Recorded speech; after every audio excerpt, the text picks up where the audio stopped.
Hi hello నమస్తే welcome to NTV నేను మీ హారిక ఈ మధ్య కాలంలో చాలా మందికి ఉన్నట్టుండి బ్రెయిన్ స్ట్రోక్స్ రావడము చాలా మందిలో బ్రెయిన్ ట్యూమర్స్ డిటెక్ట్ అవ్వడము జరుగుతూ ఉంటుంది అసలు కాజెస్ ఏంటో తెలియదు ఎలా ట్రీట్మెంట్ తీసుకోవాలో తెలియదు ఇంకో విషయం ఏంటంటే brain is always connected with spine చాలా మందికి అంటే 80% పాపులేషన్లో ఉన్న మన ఇండియాలో ఏదో ఒక లైఫ్ టైంలో స్పైన్ రిలేటెడ్ ప్రాబ్లమ్స్తో ఫేస్ చేస్తున్నారు అంటే బ్యాక్ పెయిన్ కావచ్చు స్పాండిలైటిస్ కావచ్చు సియాటికా కావచ్చు ఇలా ఎన్నో సో ఈరోజు మన ఎన్టీవీ బ్రెయిన్ గురించి స్పైన్ గురించి ఎవ్రీ డీటెయిల్ తెలుసుకోవడానికి గచ్చిబౌలిలో ఉన్న కేర్ హాస్పిటల్స్కి వచ్చేసాము మరి ఒక్కొక్క డాక్టర్తో మాట్లాడి బ్రెయిన్ సర్జరీస్ అంటే ఏంటి బ్రెయిన్ ట్యూమర్స్ని ఎలా డిటెక్ట్ చేస్తారు ప్రివెన్షన్స్ ఎలా ఉంటాయి క్యూర్ ఎలా ఉంటుంది స్పైన్ రిలేటెడ్ ప్రాబ్లమ్స్ని ఎలా ట్రీట్మెంట్ ఆప్షన్స్ ఉంటాయి ఇవన్నీ కూడా డీటెయిల్గా తెలుసుకుందాం రీసెంట్లీ చాలా మందిలో మనం స్పైన్ రిలేటెడ్ ఇష్యూస్ చూస్తూనే ఉన్నాము చాలామంది కంటిన్యూస్గా డిస్టర్బ్ చేయడం వలన ఇంజరీస్ వలన ఫిజికల్ మూమెంట్స్ లేకపోవడం వలన కొంతమందిలో అయితే ట్యూమర్ కూడా డిటెక్ట్ అవుతున్నాయి ఇంకా ఎర్లీ స్టేజెస్లో డిటెక్ట్ కాక చాలా సివియర్ ప్రాబ్లమ్స్కి కాజ్ అవుతుంది అసలు స్పైన్ రిలేటెడ్ ప్రాబ్లమ్స్ ఎలా వస్తాయి దాని సింప్టమ్స్ ఎలా ఉంటాయి అడ్వాన్స్మెంట్స్ ఏమున్నాయి ఇలాంటి అన్ని విషయాలు మాట్లాడదాం మనతో పాటు డాక్టర్ వంశీకృష్ణ గారు ఉన్నారు senior consultant neuro surgeon from Care hospitals నమస్కారం అండి నమస్తే అండి గుడ్ మార్నింగ్ మీరు ఎలా ఉన్నారు బాగున్నానండి thank you so much so చాలా మంది అంటే ఏజ్ ఫ్యాక్టర్కి సంబంధం లేకుండా చాలా మందిలో స్పైన్ రిలేటెడ్ ప్రాబ్లమ్స్ వస్తున్నాయి బ్యాక్ పెయిన్ రావడం ఎగ్జాక్ట్లీ సో అంటే జనరల్గా మేజర్ కాజెస్ ఏమంటారు బ్యాక్ పెయిన్ ఇంత ముందుతో కంపేర్ చేస్తుంటే అంటే ప్రీవియస్లీ వెన్ యూ కంపేర్ 2000స్లో అలా చూసుకుంటే 80s 90s 2000 జనరేషన్ కంపేర్ చేస్తే now it has tremendously increased back pain అనే ప్రాబ్లం ఇంతకుముందు నడుము నొప్పి అంటే పర్టికులర్ ఏజ్ గ్రూప్ వాళ్ళకు ఓకే బాగా పనిచేస్తానో లేకపోతే ఎల్డర్లీ ఏజ్ వాళ్ళకు నడుము నొప్పి ఉన్నాయి అని మనం అనుకున్నాం బట్ ఇప్పుడైతే చిన్నపిల్లల దగ్గర నుంచి మనం ఈ నడుము నొప్పి చూస్తూనే ఉన్నాం దీనికి major reasons what literature says and research work ఏం చెప్తుంది అంటే vitamin D3 is one of the major factor. D3 calcium, D3 calcium బాగా అంటే ఇఫ్ టేక్ అట్లీస్ట్ 100 people ర్యాండమ్గా తీసుకొని we check there D3 levels ఒక 90% పీపుల్కి D3 లెవెల్స్ తక్కువ ఉంటాయి ఎందుకు అని కంపేర్ చేసుకుంటే sunlight exposure has completely gone down ఇంతకుముందు ఆడుకోవడానికో లేకపోతే ఆఫీస్ రిలేటెడ్ వర్క్ ఎక్కడికి వెళ్ళినా బయట తిరగడం బయట సన్లైట్ ఎక్స్పోజర్ ఖచ్చితంగా ఉంటుంది ఇప్పుడు నా everything you start from your home కార్లు ఎక్కేస్తాము then you go to office ఎక్కడ సన్లైట్ అంటే సన్లైట్ తగలకుండా పెరగాలనే ఉద్దేశంతో మోర్ సన్లైట్ ఎక్స్పోజర్ అనేది అసలు మన మీద పడొద్దు అన్నట్టు పెరుగుతున్నాం మనం so that is one of the major factor D3 calcium తక్కువ అవ్వగానే ఏమైందంటే బోన్ వీక్ అయిపోద్ది సో ఇమాజిన్ ఒక గోడ సిమెంట్ బాగుంది అని అంటే గోడ స్ట్రాంగ్ ఉంటుంది imagine same thing with the bone calcium లోపల అనేది సిమెంట్ లాంటిది అది ఎంత బాగుంటే బోన్ అంత స్ట్రెంత్ ఉంటుంది కాల్షియం తగ్గిపోయింది అనుకోండి బోన్ అంతా వీక్ అయిపోతుంది బోన్ స్ట్రెంత్ తగ్గగానే దెన్ డిస్క్ బల్జెస్ ఇవన్నీ కూడా ఎక్కువగా వస్తుంటాయి స్టార్ట్ అయిపోతుంది కానీ చాలా మందిలో అంటే బ్యాక్ పెయిన్ ఉన్న వాళ్ళకి లెగ్ పెయిన్స్ కూడా వస్తూ ఉంటాయి తిమ్మిర్లు వస్తూ ఉంటాయి ఇవన్నీ రిలేటెడ్ ఎందుకంటే ఇప్పుడు ఈ నడుము దగ్గర ఉండే నరము సో ఈ నడుము మధ్యలో ఉండేది డిస్క్ ఉంటుంది సో ఈ పక్కకు మీరైతే చూస్తే ఈ ఎల్లో కలర్ ఉన్నాయి కదా ఇవి నరాలు అయితే దాని సయాటిక్ నర్వ్ అని అంటాం కదా సో ఈ నరం ఇలా కిందికి కాలుకి వెళ్ళిపోద్ది సో ఇమాజిన్ ఈ నడుము మధ్యలో ఉండే డిస్క్ జారి ఈ నరాన్ని ఒత్తుకుంది అనుకోండి సో ఈ కాలంతా లాగుతూ ఉంటుంది కొన్నిసార్లు ఇటువైపు వచ్చింది అనుకోండి ఈ కాలంతా కిందికి లాగుతుంది కొంతమందికి రెండు వైపులు బయటికి వచ్చేసి నరం ఒత్తుకుపోతుంటుంది సో అప్పుడు కింద ఈ కాలంతా లాగుతూ ఉంటుంది సో దట్ కింద ఏరియా అంతా లాగుతూ ఉంటుంది ఆ కాలు నొప్పి ఎక్కడ ఉంటే అక్కడ వరకు కింద నొప్పి అంతా వస్తూ ఉంటుంది సో అంటే మేజర్గా ఈ మధ్య కాలంలో మోస్ట్ కామన్గా వచ్చే స్పైన్ రిలేటెడ్ ఇష్యూస్ ఏంటి మోస్ట్ కామన్ అయితే మళ్ళీ అగైన్ నడుము నొప్పి and now people are advanced direct scan తీసుకొని వచ్చేస్తారు MRI స్కాన్ చేయించుకొని వస్తారు L4 L5 డిస్క్ బల్జ్ ఉంది సార్ దీనికి ఏం చేయాలంటారు నా ఉద్దేశంలో అయితే ప్రతి ఒక 100 మెంబర్స్కి స్కాన్ అగైన్ 100 మెంబర్స్ ఒక వాల్యూమ్ తీసుకొని స్కాన్ చేపిస్తే ర్యాండమ్గా ఒక 100 పీపుల్కి 90% will have L4 L5 disc bulge that is very common కాకపోతే అందరికీ ఆ L4 L5 డిస్క్ బల్జ్ ఉన్న వాళ్ళందరికీ సర్జరీ చేయాలా లేకపోతే ఏదైనా చేయాలని అసలు లేనే లేదు అన్ని డిస్క్ బల్జ్లకు ఆపరేషన్ అనేది it's a myth not at all required L4 L5 disc bulge అనేది ఇప్పుడు నాకు I don't have any back pain నాకు స్కాన్ చేయించిన there will be mild L4 L5 disc bulge mild L4 L5 disc bulge ఉన్నంత మాత్రం దానికి ఏదైనా surgery చేయాల్సిన అవసరం ఏమీ లేదు they will just mention it చిన్నగా ఇప్పుడు ఇక్కడ మనం చూస్తున్నట్టు you see if I say in a number wise imagine this is 100% disc బయటికి వచ్చేసింది okay then this one they'll mention L4 L5 disc bulge same thing ఇప్పుడు నెంబర్ ప్రకారం చెప్తున్నాను, ఐడియల్ ఇట్ ఈస్ నాట్ రాయలేదు ఎక్కడ, కాకపోతే ఇప్పుడు ఇది 100 ఉంది, దీనికి మనం సర్జరీ అడ్వైజ్ చేసాం. ఇమాజిన్ సేమ్ థింగ్ 1% 2% ఉన్నా దే విల్ మెన్షన్ కొద్దిగా వచ్చింది అని అంటారు. బట్ ఆ 1% 2%కి need not do anything. So MRI scan చేయించిన ప్రతి పేషెంట్కి ఈ మధ్య అదో భయం, L4 L5 డిస్క్ బల్జ్ ఉంది సార్, ఏమైనా చేయాలా అని. సో ప్రతి ఎంఆర్ఐ స్కాన్లో ఉన్నంత మాత్రాన మనం భయపడాల్సిన అవసరం ఏమీ లేదు. That is a normal phenomenon. So ఈ స్పైన్ రిలేటెడ్ ఇష్యూస్లో ఈ స్పైన్ అంటే డిస్క్ బల్జ్ కాకుండా ఇంకా సయాటికా అని వింటున్నాము, ట్యూమర్స్ అని వింటున్నాము, ఇవన్నీ కూడా సేమ్ థింగ్. ఇది డిస్క్ బల్జే. ఇప్పుడు ఈ యాజ్ వి ఆల్రెడీ డిస్కస్, ఈ డిస్క్ వచ్చేసి బయటికి ఈ నర్వ్ని టచ్ చేసింది కదా. So this is sciatic nerve. So this one radiates along కింది కాలు వరకు పాకుతుంది. సో దాన్నే మనం సయాటికా అంటాం. ఎందుకంటే సయాటిక్ నర్వ్ని ఇది కంప్రెస్ చేస్తుంది కాబట్టి, ఈ సయాటిక్ నర్వ్ని ఇది కంప్రెస్ చేస్తుంది కాబట్టి దిస్ ఇస్ కాల్డ్ సయాటికా. అది 1 సైడ్ అవ్వచ్చు, 2 సైడ్ అవ్వచ్చు, ఇదొకటి ఉంటుంది. అండ్ మీరు అన్నట్టు few patients will have tumours. Tumours ఎలా ఉంటాయి అని అంటే, ఇప్పుడు ఈ వైట్ కలర్ అంతా బోనీ ట్యూమర్స్ ఉంటాయి. Usually they do not require any intervention unless and until బాగా మెట్స్ అయిపోయి, మెటాస్టాసిస్ అంటే వేరే దగ్గర నుంచి ట్యూమర్ మన వెన్నుపాముకి పాకి ఈ వెన్నుపూసని దెబ్బతీస్తే then that require surgery. Another tumours ఏమంటే, ఈ లోపల వెన్నుపాము కనిపిస్తుంది, ఇది వెన్నుపూస ఎముక, ఇది లోపల వెన్నుపాము, దాని లోపల ట్యూమర్స్ ఉంటాయి. దాని ఐడిఎం ట్యూమర్స్, ఇంట్రామెడ్యులర్ ట్యూమర్స్ అంటారు. దానివల్ల నడుము నొప్పి వస్తుంటుంది. యూజువల్గా ఈ నడుము కింది భాగంలో ఉంటాయి, నడుము పై భాగం మధ్యలో భాగంలో కూడా ఉంటాయి. దానివల్ల బవల్ బ్లాడర్ డిస్టర్బెన్సెస్ అంటే దొడ్డి మూత్రం తెలియకుండా అయిపోవడము, కొన్నిసార్లు కాళ్ళు చేలు బిర్రగా అయిపోతుంటాయి, నడవడానికి కూడా బాగా ఇబ్బందిగా ఉంటుంది, అలా ప్రెజెంట్ అవుతారు. దెన్ ఇన్ దట్ కేస్ ఆ ట్యూమర్స్కి కూడా సర్జరీ చేయాల్సి వస్తుంది ఖచ్చితంగా.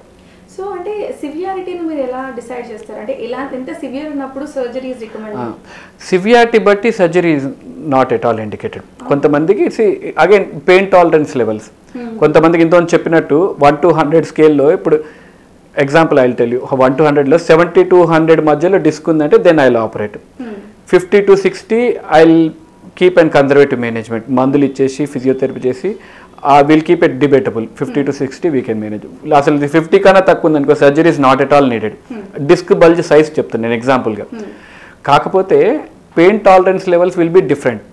Imagine patient to patient. Some x patient has only 10% disc bulge, but is pain score is very extreme pain, అసలు ఇంకా తట్టుకోలేనంత నొప్పి ఉంటుంది వాళ్ళకు, కానీ డిస్క్ చూస్తే చాలా చిన్నగా ఉంటుంది. Other scenario will have huge disc bulge, but వాళ్ళ పెయిన్ టాలరెన్స్ బాగా ఎక్కువ ఉండడం వల్ల నొప్పి బాగా తక్కువగా చెప్తారు. సో పెయిన్ బట్టి వీఆర్ నాట్ డిసైడింగ్ సర్జరీ. ఓకేనా? స్కాన్ చూసుకొని క్లినికల్ ఫైండింగ్స్లో మనం ఎగ్జామిన్ చేసుకొని ఎస్ఎల్ఆర్ అంటే మనిషి పడుకున్న తర్వాత కాలు ఇలా ఎత్తమని చెప్తాం.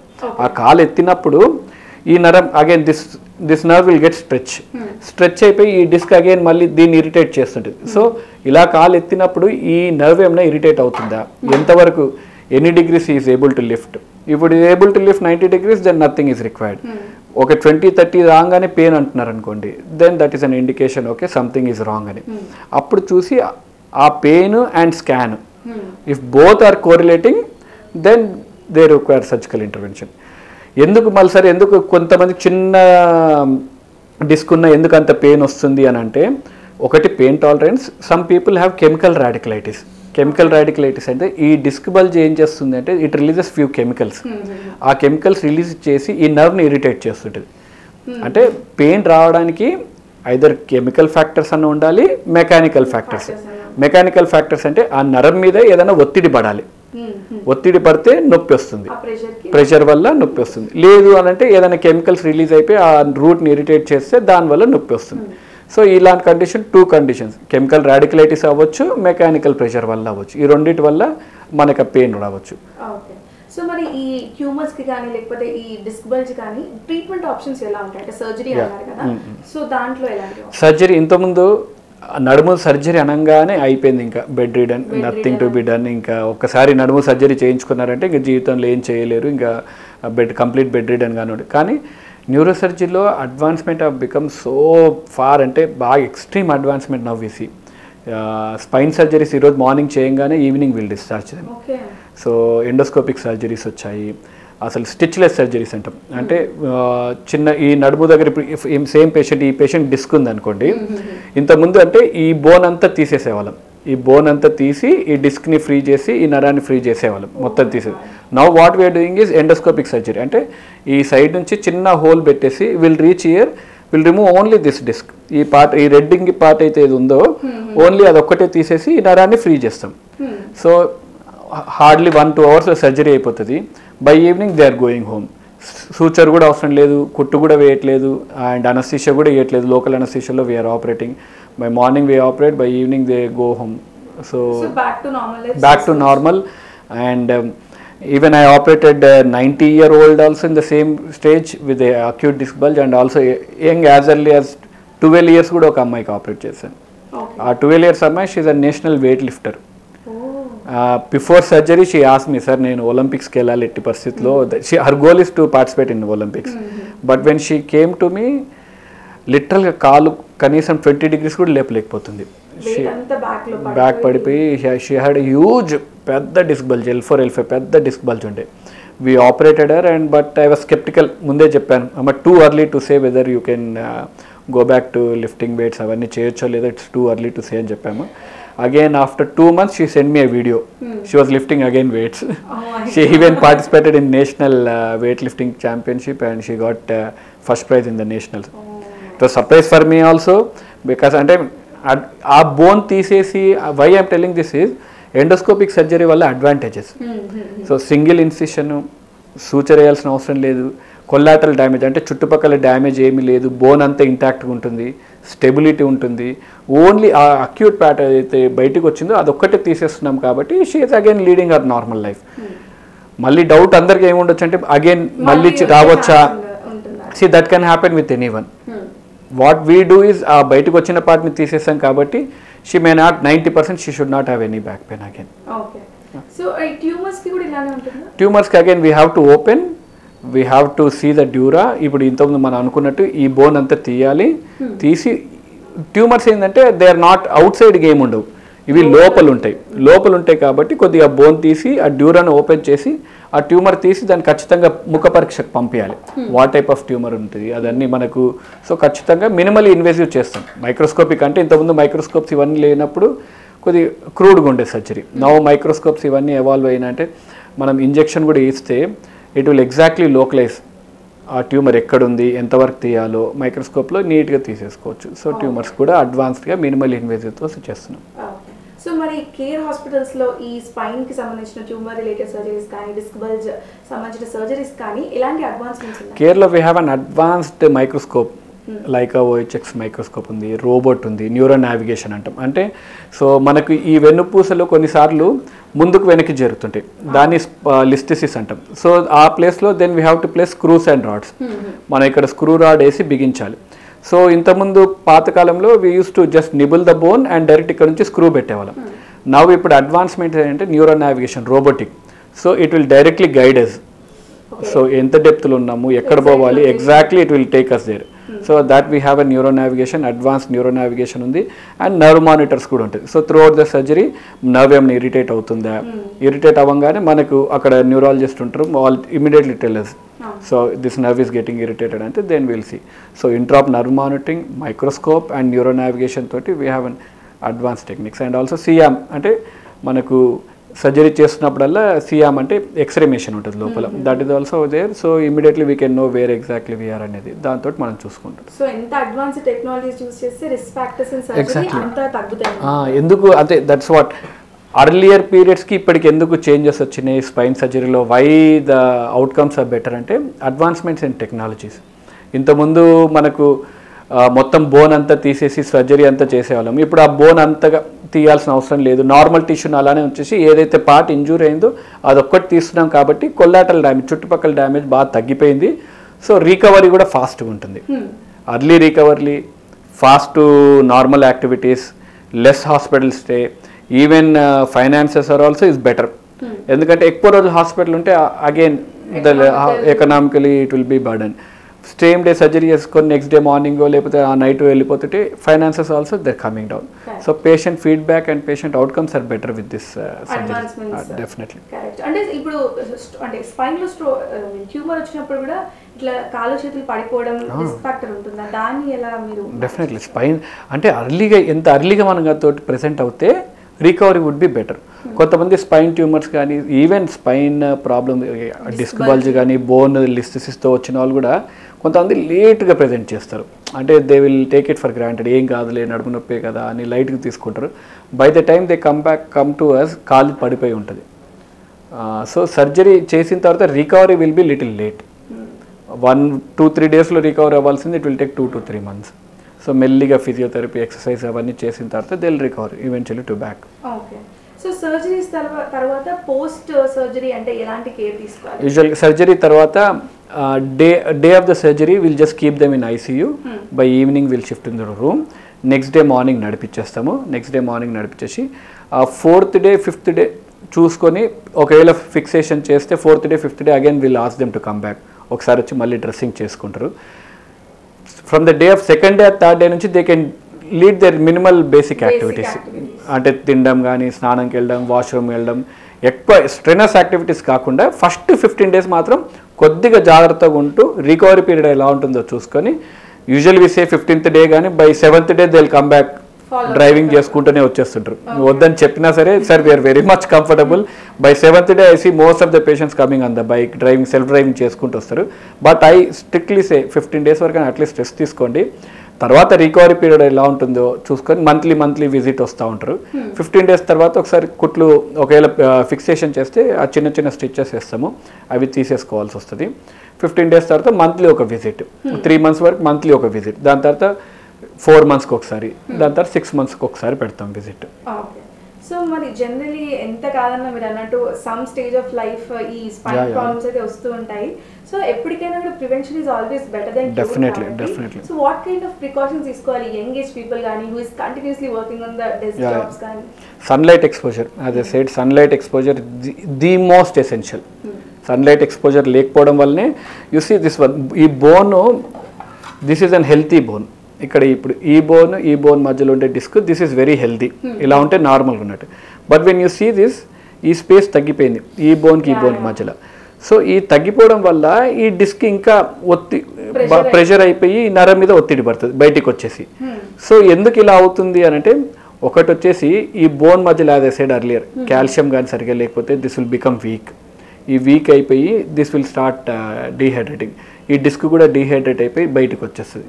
కొన్నిసార్లు ప్రెషర్ ఎక్కువైపోయినా, అంటే while you are lifting weights, ఇప్పుడు ఈ బోన్ మధ్యలో వెయిట్స్ బాగా జాగ్రత్త లిఫ్ట్ చేయలేదు అనుకోండి, ఈ డిస్క్ ఇలా బయటికి ఒత్తిడి పడిపోయి నరం మీద ఒత్తిడి పడుతుంది.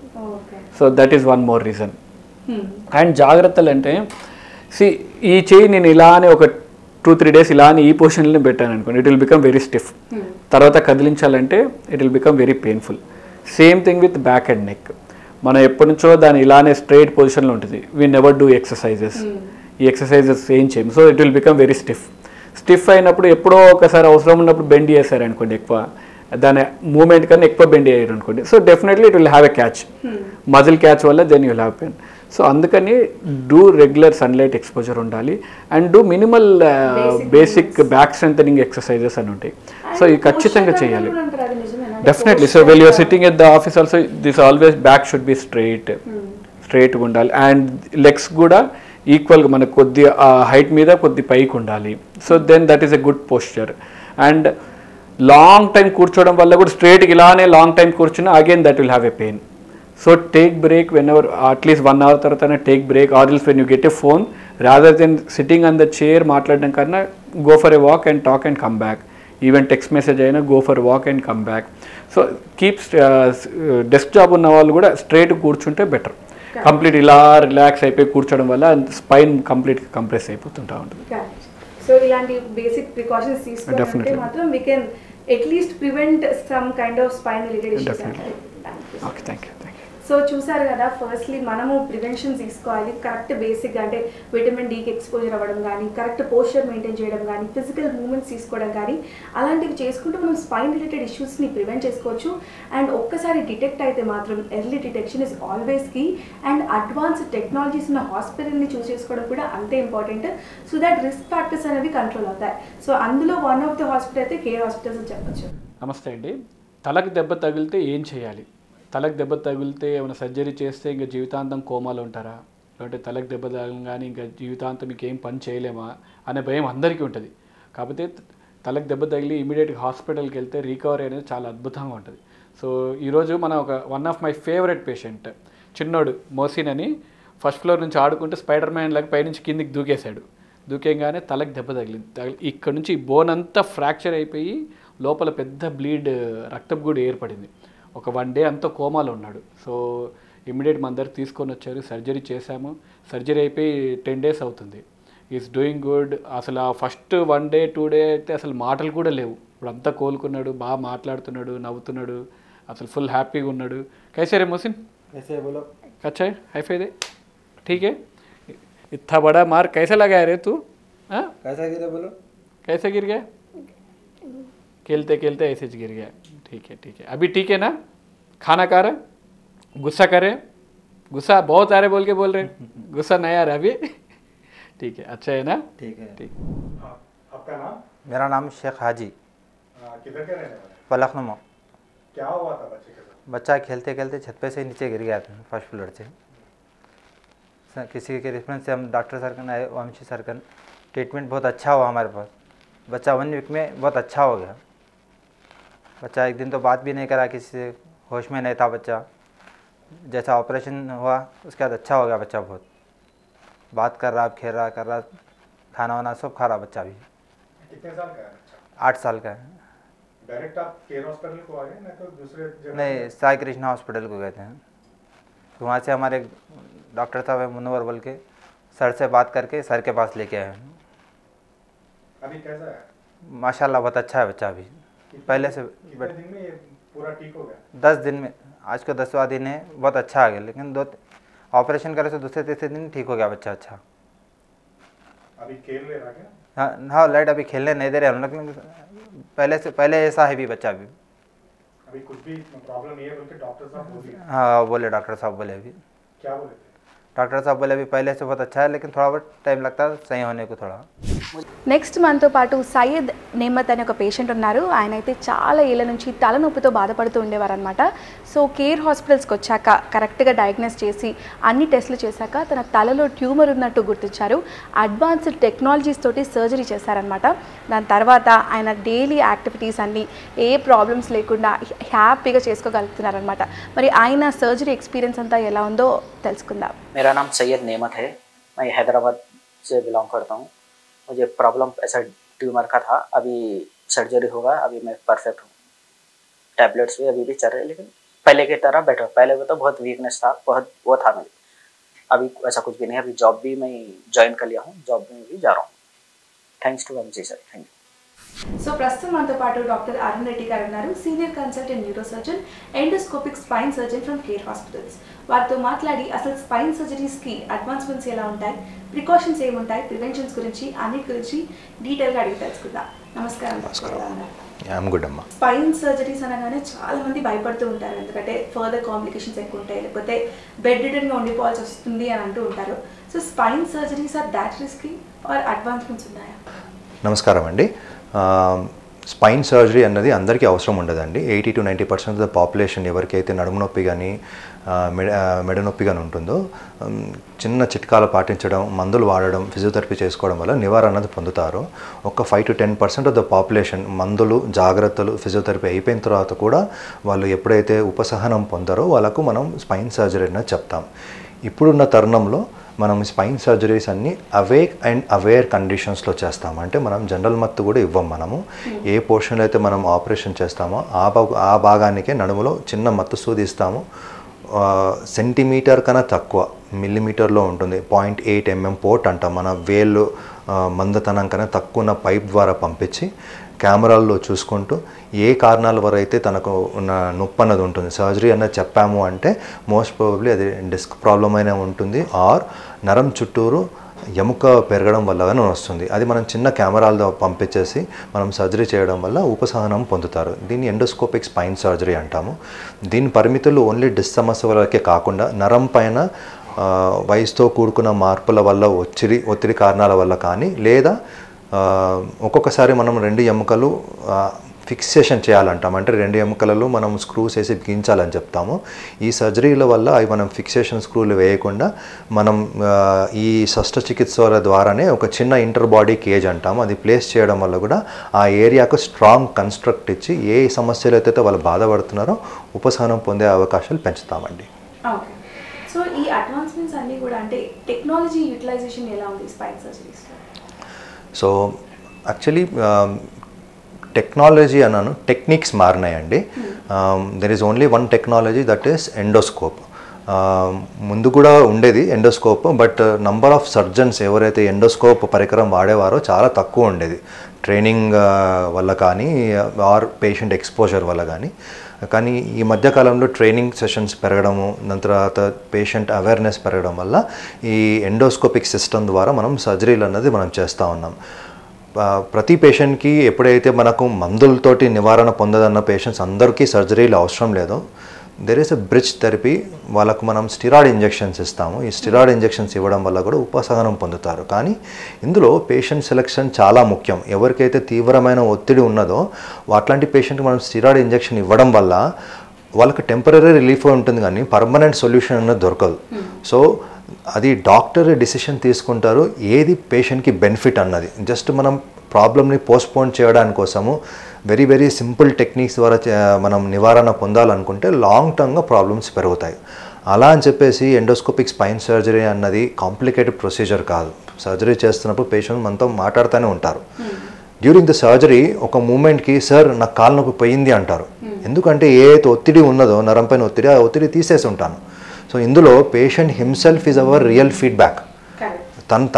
తనంతకు తనే మనకు సార్ నా ప్రాబ్లం రిలీవ్ అయిపోయింది, that means that I have done the job, now it is the time to close the surgery and make the patient walk back to his patient bed. నడుచుకుంటూనే మనం ఆపరేషన్ థియేటర్ నుండి పేషెంట్ని మనము ICU కానీ లేకపోతే వాళ్ళ room కానీ shift చేస్తాము. And these are all day care procedures. ఉదయం చేస్తే సాయంత్రం డిశ్చార్జ్ చేసి ఇంటికి పంపిస్తాం మనం. సో పోస్ట్ సర్జరీ కూడా ఇలాంటి అడ్వాన్స్మెంట్స్ ఎంత హెల్ప్ఫుల్, అంటే పోస్ట్ సర్జరీ ఎలా ఉంటుంది? Post surgery I will talk about rehab. ఇది చాలా ఇంపార్టెంట్ అండి. చాలామంది సర్జరీ అయిపోయాక నొప్పి వెళ్ళిపోయిన తర్వాత అంతా నార్మల్ అయిపోయాము, ఏం సమస్య లేవు అనుకుంటాం. ఈ younger generation maybe between 25 to 45 or 50 years who are working population, first thing మనం తెలుసుకోవాల్సింది మనకు ఆ ప్రాబ్లం ఎందుకు వచ్చింది. ప్రాబ్లం వచ్చినది అంటే మన వెన్ను ఎముక కానీ దాని చుట్టూరు ఉన్న కండరాలలో అంత స్థిరత్వం కానీ బలం కానీ లేదు. సో దాన్ని మనం బలపరచుకోవడానికి మనం ఎక్సర్సైజెస్ చేయాలి. చాలామంది ఒక 3 weeks to 4 weeks వరకు ఎక్సర్సైజెస్ చేసేసి ఆపేస్తారు. అలా మనం చేయకూడదు. మనం జిమ్ చేస్తున్నప్పుడు ఏం చేస్తాం, రెగ్యులర్గా జిమ్ చేసుకుంటే మన బాడీ బిల్డ్ అవుతుంది. సేమ్ టైంలో మనం బ్యాక్ కానీ నెక్ కానీ ఎక్సర్సైజెస్ చేసుకోవడం వల్ల కండరాలను బలపరుచుకున్నప్పుడు బాడీ వెయిట్ అంతా కండరాల మీద ఉంటుంది, కానీ ఆ వెన్ను ఎముక మీద కానీ దాని చుట్టూరు ఉన్న ఈ ప్లాస్టిక్ షీట్ ఏదైతే మనం ఈ 2 ఎముకల మధ్యలో ఉంటుందో గుజ్జు డిస్క్ మీద కానీ ఉండదు. సో తద్వారా వాళ్ళకు ఫ్యూచర్లో ప్రాబ్లమ్స్ వచ్చే అవకాశాలు తగ్గుతాయి. సో 3 things నేను చెప్తాను స్పెసిఫికలీ. బరుగులు లేపడం అన్నది, బరుగులు అంటే ఏంటి, 2 చేతులతోటి మ్యాక్సిమం ఒక 10 kilos వరకు లేపాలి. Who are into software professionals are urban పాపులేషన్లో ఉన్నవాళ్ళు ముందుకు చాలాసార్లు వంగడము లేవడం అన్నది చేయకూడదు. అండ్ కింద ప్రతిసారి కూర్చోవడం లేవడం అన్నది చేయకూడదు. ఇది ఎవరికి సజెస్ట్ చేస్తామంటే ఎవరికైతే ఆల్రెడీ ప్రాబ్లం ఉన్నదో. నార్మల్గా ఉన్న వ్యక్తులకు వాళ్ళు ఇవన్నీ పనులు చేయొచ్చు, కానీ ప్రాబ్లం సమస్య ఉన్న వ్యక్తులకు ఇవి చేయడం అనేది తగ్గాలి, సర్జరీ ముందు కానీ సర్జరీ తర్వాత కానీ. అండ్ ఎక్సర్సైజెస్ మీద దృష్టి పెట్టి కండరాలను బలపరుచుకొని ఉంటే వాళ్ళకి ఎటువంటి సమస్య అనేది మళ్ళీ వచ్చే అవకాశాలు తగ్గుతాయి. సో ఈ అడ్వాన్స్మెంట్స్లో ఈ మధ్య మనం రీసెంట్గా రోబోటిక్ స్పైన్ సర్జరీస్ అని కూడా వింటున్నాము, అవి కూడా ఎంత ఎఫెక్టివ్గా ఉంటాయి? రోబోటిక్ స్పైన్ సర్జరీ అంటే రోబో ఏం సర్జరీ చేయదు. That gives us more flexibility and preciseness అన్నది మనకు ఇస్తుందండి. సర్జరీ చేసేది సర్జనే చేస్తారు, కానీ ప్రిసిషన్ మేకింగ్లో రోబోటిక్ సర్జరీ అనేది ఇంపార్టెంట్ అవుతుంది. సో అంటే ఈ స్పైన్ ప్రాబ్లమ్స్ రాకుండా ఫస్ట్ మీరు అన్నట్టు ప్రికాషన్స్ తీసుకోవడం చాలా బెటర్. సో ప్రికాషన్స్ కానీ ప్రివెన్షన్స్ కానీ ఎలా అంటే డే టు డే ఏం థింగ్స్ హ్యాబిటేట్ చేసుకోవాలి సో దట్ ఫర్దర్ ఇలాంటి ఇష్యూస్ రాకుండా? మంచి ప్రశ్న అడిగారు. So if you go about 20-30 years back మనం తీసుకునే ఆహారం చాలా పౌష్టికంగా ఉండేది.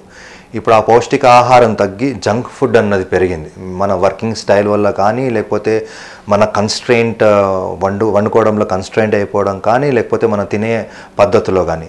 సో పౌష్టికాహారం తీసుకుంటే 80 to 90% ఆఫ్ ది టైమ్స్లో మనకు ఈ నొప్పులు ఇవన్నీ రావు. Most important thing three elements అనేది చాలా ముఖ్యం మన స్పైన్కి. ఒకటి కాల్షియం, రెండవది విటమిన్ డి, మూడవది విటమిన్ B12. ఇవి కండరాల గురించి యాజ్ వెల్ యాజ్ నరాల గురించి ముఖ్యమైన 3 మెయిన్ మల్టీవిటమిన్స్. వీటిని మనం మన బాడీలో ప్రాపర్గా పెట్టుకున్నప్పుడు మనకు సమస్యలు వచ్చే అవకాశాలు తగ్గుతాయి. కాల్షియం మనకు మిల్క్ ప్రోడక్ట్స్లో, ఎగ్ ప్రోడక్ట్స్లో కాల్షియం చాలా బాగుంటుంది. ఆర్ పొటాటోస్లో కానీ, క్యాబేజ్లో కానీ, క్యాలీఫ్లవర్లో కానీ. సో డైలీ మనము వెజిటేరియన్ అయినా నాన్ వెజిటేరియన్ అయినా కాల్షియం రిచ్ ఫుడ్స్ అన్నది మనం ఖచ్చితంగా తీసుకోవాలి. రెండవది సూర్యుడికి మనం ఎక్స్పోజ్ కావాలి. చాలామంది అడుగుతారు ఉదయం పూట ఎక్స్పోజ్ కావాలా, మధ్యాహ్నం ఎక్స్పోజ్ కావాలా, సాయంత్రం ఎక్స్పోజ్ కావాలా. ఏ టైం అయినా సూర్యుడే. మిట్ట మధ్యాహ్నం ఎండ ఎక్కువ ఉంటుంది కాబట్టి ఉదయం పూట ప్రిఫర్ చేస్తాం. ఈవినింగ్ పూటకు మనకు సూర్యకిరణాలు సరిగా తగలవు కాబట్టి ఉదయం చెప్తాం. ఏ టైం అయినా కానీ అట్లీస్ట్ ఒక half an hour to 45 minutes, అది యాక్చువల్లీ మనకు సరిపోదు టైం, కానీ మనకున్న టైం వ్యవధిలో అట్లీస్ట్ ఒక half an hour to 45 minutes సూర్యుడికి ఎక్స్పోజ్ అయ్యి వాకింగ్ చేయాలి. వీటి వల్ల 2 ఉపయోగాలు. సూర్యకిరణాలు తగలడం వల్ల విటమిన్ డి అన్నది మనం పొందుతాము. వాకింగ్ చేయడం వల్ల ప్రతి కండరాలపైన మనము ఎఫర్ట్ పెడతా ఉన్నాం. సో మన బాడీ అన్నది ఫ్రీగా ఉండి we would be more energetic. మూడవది విటమిన్ B12 మన నరాల బలహీనత రాకుండా దానికోసం చాలా ముఖ్యం. వెజిటేరియన్ ఫుడ్లో తక్కువ ఉంటుంది, నాన్ వెజిటేరియన్ ఫుడ్లో ఎక్కువ ఉంటుంది కాబట్టి వెజిటేరియన్ పీపుల్కి అవసరం పడితే కనుక వాళ్ళను B12 టాబ్లెట్స్ వాడండి. అట్ ద సేమ్ టైం ఆకుకూరలు బాగా తీసుకోండి అని చెప్తాం మనం. ఇది ఫుడ్ పద్ధతిలో. ఇవి కాకుండా రెస్ట్ ప్రికాషన్స్ చాలా ముఖ్యం. బరుగులు లేపడం, మోర్ దెన్ 10 to 12 kilos. ఎవరైతే ఫీల్ దట్ రెగ్యులర్గా బ్యాక్ పెయిన్ ఇవన్నీ వస్తున్నాయి అనుకునే వ్యక్తులకు ఎక్కువ బరుగులు లేపడం, చాలాసార్లు ముందుకు వంగడము, కింద కూర్చోవడం లాంటివి తగ్గించుకుంటే చాలా మేలు. మూడవది మంచం మీద మనం ఎలా పడుకోవాలని అడుగుతారు. గట్టి పరుపు వాడాలా, మెత్తటి పరుపు వాడాలన్నది మీకు మీ కంఫర్ట్ జోన్లో ఏదైతే పరుపు ఉన్నదో, నాకు ఈ పరుపు అలవాటు అయితే ఆ పరుపు మీద పడుకోవడం ఈజియెస్ట్ వే. లేదంటే ఫర్మ్ ఉండాలి, మరీ బొంతలాగా మెత్తగా ఉండదు, అలా అని చెప్పేసి గట్టి రాయిలా ఉండకూడదు. చాలామంది అంటూ ఉంటారు నడుము నొప్పి రాగానే మనము బల్ల మీద పడుకోవాలి, పరుపు వేసుకోవద్దని. అది చాలా తప్పండి. అలా పడుకోవడం వల్ల కండరాల మీద ప్రెషర్ పెంచి మనం ఇంకా మజిల్స్ని టైట్ చేస్తూ ఉంటాం. మజిల్స్ రిలాక్స్ కావాలంటే ఒక ఆరాం ఉన్న పరుపు మీదనే పడుకోవాలి. ఒకటి పడుకునేటప్పుడు పడుకునేదానికి ఒక విధానం కూడా ఉంటుంది. ఒకవేళ ఇదే మీ మంచం అనుకోండి, ఒక పక్క మీద పడుకున్న తర్వాత నేరుగా తిరగాల, లేచేటప్పుడు ఒక పక్కకు తిరిగి లేవ్వాలా. నేరుగా స్ట్రైట్ పడుకొని లేవడం చేయడం వల్ల మనం వెన్నుపాము పైన ఒత్తిడి పెంచుతాం. అలా చేయకూడదు ఒకటి. రెండోది మనం కుర్చీలో కూర్చునేటప్పుడు చాలా సందర్భాల్లో ఆఫీస్లో కానీ మన ఫ్రెండ్స్తో కానీ రిలేటివ్స్తో మాట్లాడుతున్నప్పుడు మన చైర్కి ఒక బ్యాక్ సపోర్ట్ ఉంటుందనేది మర్చిపోతాం. చాలాసార్లు ముందుకు వచ్చి ఇలా మాట్లాడతాం. అది తప్పు. ప్రాపర్గా వెనక్కి మనం టక్ అయ్యి 2 పాదాల భూమికి టచ్ అయ్యి కూర్చోవాలి. ఇలా కూర్చోవడం వల్ల మన వెయిట్ అన్నది ఈక్వల్గా డిస్ట్రిబ్యూట్ అవుతుంది.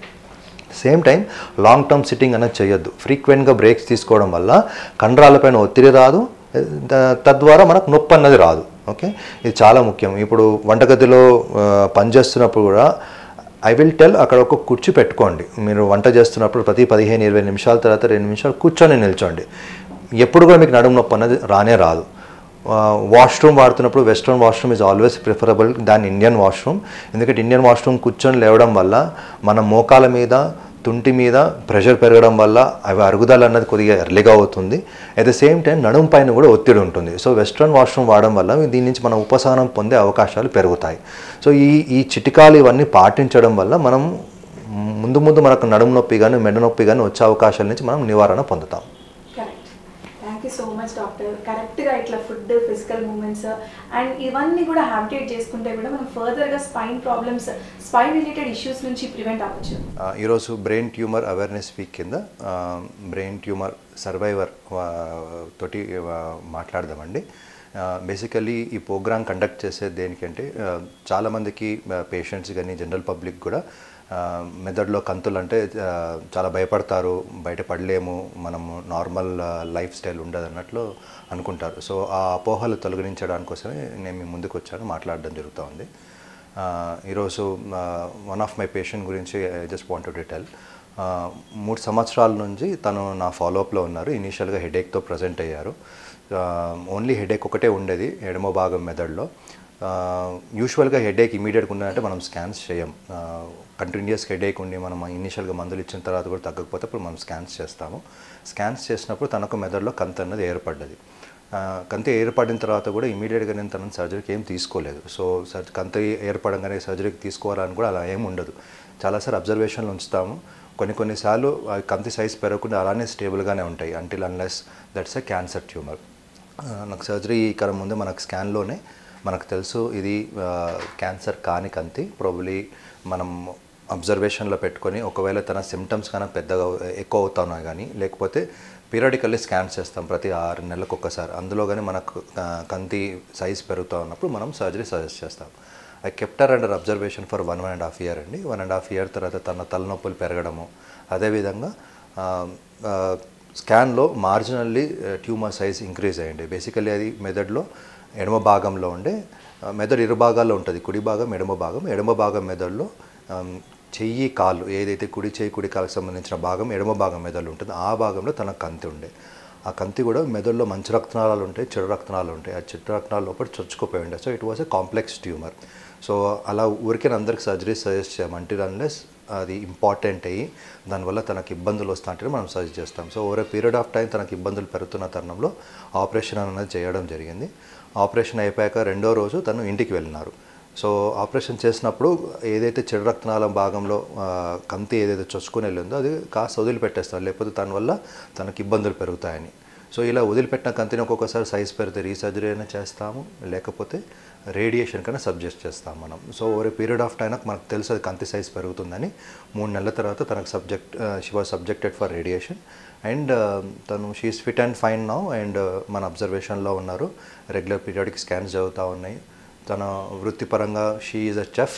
So she goes for her daily routine work and probably తను మీతోటి ఇప్పుడు ఇంటరాక్ట్ అవుతారు, తన ఎక్స్పీరియన్స్ అనేది మీతోటి షేర్ చేస్తారు.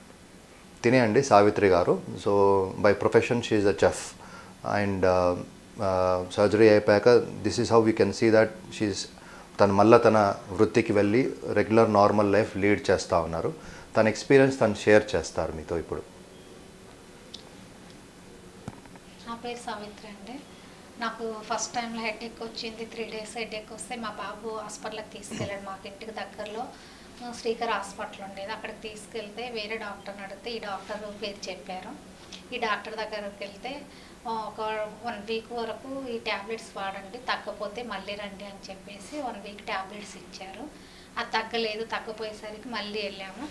వెళ్తే ఒక 10 days లోపు ఎంఆర్ఐ స్కానింగ్ తీసుకొని రండి అని చెప్పారు. ఎంఆర్ఐ స్కానింగ్ తీస్తే అందులో చిన్నది ఒక కంతలాగా ఉంది, దానికి భయపడాల్సిన అవసరం ఏం లేదు, కాకపోతే మీరు ఎక్కడైనా చూపించుకోండి, లేదంటే మా దగ్గరైనా ఇది చేసుకోండి, కంపల్సరీ మా దగ్గరే చేయించుకోవాలని అని చెప్పలేదు డాక్టర్ కూడా. నాకు 1.5 year వరకు మెడిసిన్స్ తోటి ఇది చేశాడు. పర్వాలేదమ్మా, భయపడొద్దు, ఏం కాదు అది అని చెప్పేసి నాకు చాలా ధైర్యం చెప్పాడు. అప్పుడు ఎవరు లేరు నాకు తోడుగా కూడా. డాక్టర్ చెప్పిన ధైర్యానికి మా పక్కన వాళ్ళు అందరూ చనిపోతారు, అది వస్తే బతకరు, చాలామంది చనిపోయారు, నీకు ఇంకా ఇది కాదు అని నాకు చాలా భయపెట్టారు. మేము వెళ్ళి డాక్టర్కి మళ్ళీ చెప్తే అది ఏం లేదమ్మా, నువ్వు భయపడొద్దు, నీకు ఎందుకు అది ఇది అన్నారు. మా బాబు ఏమి ఇంకా అప్పుడు నన్ను వదిలేసి కెనడా వెళ్ళిపోయాడు ఆయన చదువుకోసానికి. డాక్టర్ నేను ఇట్లాగ వెళ్తున్నాను నేను మమ్మీని అంటే, నువ్వు లేకపోయినా పర్వాలేదమ్మా నేను చూసుకుంటాను అని చెప్పేసి నాకు డాక్టర్ మా బాబుకి చెప్పడము. మళ్ళీ 6 months తర్వాత ఎంఆర్ఐ స్కానింగ్ తీస్తే అది కొద్దిగా పెరిగింది, ఆపరేషన్ చేయాలి అన్నారు. అప్పుడు కూడా మా బాబు లేడు. నన్ను కేఆర్ హాస్పిటల్ తీసుకెళ్ళి డాక్టర్ ఆపరేషన్ చేసి నాకు ఎంతో దానికి అసలు నాకు నేను బతుకుతాను, ఆపరేషన్ చేసుకొని బయటకు వస్తాను అనేది నాకు లేదనమాట. ఇంకా అయిపోయింది, నేను బాబుని కూడా చూడనేమో అనుకున్నాను. ఇంకా ఆ టైంలో డాక్టర్ నాకు ఇది చెప్పేసేసి మా బాబు లేకుండా కూడా చాలా కేర్ తీసుకున్నాడు. నాకు ఆపరేషన్ అయ్యి కూడా నాకు 14 months అవుతుంది. అప్పటి నుంచి ఏ టైంలో ఫోన్ చేసినా ఏది ఇది చేసినా నేనున్నామమ్మా, నువ్వు భయపడొద్దు, ఏ టైంలో నీకు చిన్న ఇబ్బంది వచ్చినా కూడా నాకు ఫోన్ చేయి అంటున్నాను. నాకు డాక్టర్ గారు లేకపోతే ఈరోజు నేను ఉండేదాన్ని కానీ నాకు ఆ ధైర్యం చెప్పేవాళ్ళు కూడా ఎవరు లేరు నాకు. ఇందాక సావిత్రి గారు మీతోటి షేర్ చేసుకున్నారు తన ఎక్స్పీరియన్స్. సో 3 points హైలైట్ చేద్దాం అనుకున్నాను. First thing is 4 points basically. First thing is that ప్రతిసారి హెడేక్ ఉన్నంత మాత్రాన మెదడులో కంతులు ఉంటాయి కానీ మెదడులో బ్రెయిన్ స్ట్రోక్ వస్తుందని మనం అపోహకి వెళ్ళకూడదు. మీకు continuous headache more than 1 week or 10 days ఉంటే కనుక మీ దగ్గర ఉన్న మీ న్యూరో స్పెషలిస్ట్ని సంప్రదించి వాళ్ళు చెప్పిన తగిన చర్యలు పాటిస్తూ అప్పుడు కూడా మీకు నివారణ చెందకపోతే కనుక అప్పుడు మీరు స్కాన్ చేయించుకోవడం బెటర్ డాక్టర్ సంప్రదించిన తర్వాత. ఒకటి. రెండవది, మెదడులో కంతులు ఏర్పడినంత మాత్రాన ఇమీడియట్గా సర్జరీకి వెళ్ళాల్సిన అవసరం లేదు. చాలామంది ఇప్పుడు నా పేషెంట్స్ ఇంకా స్టిల్ అబ్జర్వేషన్లోనే ఉన్నారు. మేబీ ఒక 100 పీపుల్లో ప్రాబ్లీ ఒక 8 to 10 పీపుల్ నేను సర్జరీ ఇప్పుడు దాకా సజెస్ట్ చేయలేదు నేను. చాలాసార్లు అబ్జర్వేషన్లో కూడా వాళ్ళు అలానే కంతులు అలానే స్థిరంగానే ఉంటాయి. వేరే కారణం వల్ల తలనొప్పులు ఉంటాయి కానీ ఈ కారణం వల్ల తలనొప్పులు కానీ వేరే సిమ్టమ్స్ కానీ ఉండవు. సో అది చాలా ఇంపార్టెంట్. కంతులు ఏర్పడ్డాయంటే ఇమీడియట్గా సర్జరీకి వెళ్ళాల్సిన అవసరం లేదు. అండ్ సమ్టైమ్స్ కంతి సైజ్ చిన్నగా ఉండి పెరుగుతుంది అని మనకు అనిపించిన తరుణంలో now we have got radiation, what we call it as stereotactic radio surgery అంటాం. Just short dose of radiation మనం ఇచ్చిన కంతులు కరిగిపోతాయి. సో ప్రతి కంతికి సర్జరీ అన్నది ఒక్కొక్కసారి అవసరం లేదు. థర్డ్ థింగ్, సర్జరీ అయిపోయినంత మాత్రాన అన్నీ అయిపోయినాయి మనం యాజ్ డాక్టర్స్ మనం కానీ పేషెంట్ కానీ అనుకోవద్దు. వాళ్ళకి మనం మోరల్ సపోర్ట్ ఇవ్వాలి. And the same time psychological therapy కూడా వాళ్ళకి చాలా ముఖ్యం. ఈ రెండు మనం ఎప్పుడైతే మనం అనుసంధానం చేసి ముందుకు కదులుతామో వాళ్ళ రికవరీ చాలా ఫాస్ట్గా ఉంటుంది. వాళ్ళ వృత్తికి వాళ్ళు చాలా ఫాస్ట్గా వెళ్ళిపోతారు అండ్ నార్మల్ లైఫ్ లీడ్ చేస్తారు. So psychological rehabilitation and physical rehabilitation చాలా చాలా ఇంపార్టెంట్ మనకి ఇందులో. అండ్ మనం ఏ అయితే కంతి తీస్తామో ఆ కంతి తీసిన తర్వాత కంతికి మళ్ళీ పరీక్షలు అవుతాయి. బయాప్సీ రిపోర్ట్ అంటాం. ఆ బయాప్సీలో కూడా అనేక టెస్టులు ఉంటాయి. ఆ టెస్టులు తోటి మనకు నెక్స్ట్ స్టెప్ ఏందన్నది మనం చూసి దాని ప్రకారం నిర్ణయం తీసుకుంటాం. So surgery is a small modality. సముద్రం అంత ట్రీట్మెంట్లో సర్జరీ ఒక ముఖ్యమైన చెరువు. మిగతా సముద్రం అంతా ఈదాలి అంటే ఇవన్నీ మనం అనుసంధానం చేసుకుంటూ ముందుకెళ్తేనే పేషెంట్స్ అందరు రికవర్ అవుతారు. దిస్ ఈజ్ వాట్ నేను అందరికి హైలైట్ చేసి చెప్దాం అనుకున్నానండి. నమస్కారం. ఇప్పుడు మనం మరో పేషెంట్తో మాట్లాడదాము. ఈవిడ around 35 years lady, Tasleem Shaikh. 8 నెలల క్రితం నా దగ్గరికి వచ్చారండి. బేసికల్లీ ఫిట్స్ వచ్చిండే తనకు. ఫిట్స్ వస్తే లోకల్ హాస్పిటల్కి వెళ్ళి స్కాన్ చేసుకుంటే మెదడులో కంతు ఉన్నదని చెప్పేసి నా దగ్గర పంపించడం జరిగింది. మెదడు ఇరు భాగాల్లో ఉంటుందండి. ఎడమ భాగం మెదడు ఉంటుంది, కుడి భాగం మెదడు ఉంటుంది. కుడి ఎడమ భాగం శరీరంని, ఎడమ కుడి భాగం శరీరంని కంట్రోల్ చేస్తుంది. కుడి కన్నా ఎడమ భాగం మెదడు చాలా ముఖ్యం. మనం మాట్లాడతాం బట్టేది ఇదంతా ఎడమ భాగం మెదడులో ఉంటుంది. అన్ఫార్చునేట్లీ తినకు ఎడమ ముందు భాగం మెదడులో తిన కంతు అన్నది ఏర్పడడం జరిగింది. ఇది ఏ ఏరియాలో కంతు ఉందంటే ఆ భాగంలో కుడి చెయ్యి కుడి కాళ్ళు సంబంధించిన నరాలు ఎక్కడైతే ఉంటాయో ఆ భాగంలో తన కంతు ఉండే. సో దీన్నే మనం మెదడు అనుకుంటే ఇది అంతా ఎడమ భాగం మెదడు అండి, ఇదంతా కుడి భాగం మెదడు. ఈ భాగంలో తన కంతు ఉండే. ఈ ఏరియాలో మన కుడి చెయ్యి కుడి కాళ్ళకు సంబంధించిన భాగం నరాలన్నీ ఇందులో నుంచి ఉత్పాదం అవుతాయి. సో అంత క్రిటికల్ ఏరియాలో తనకు కంతు అన్నది ఏర్పడిండే. సో ఈ కంతిని మనం స్కాన్లో చూసినప్పుడు మనకు బహుశా there was a chance that probably ఇది క్యాన్సరస్ కంతి ఉండవచ్చు.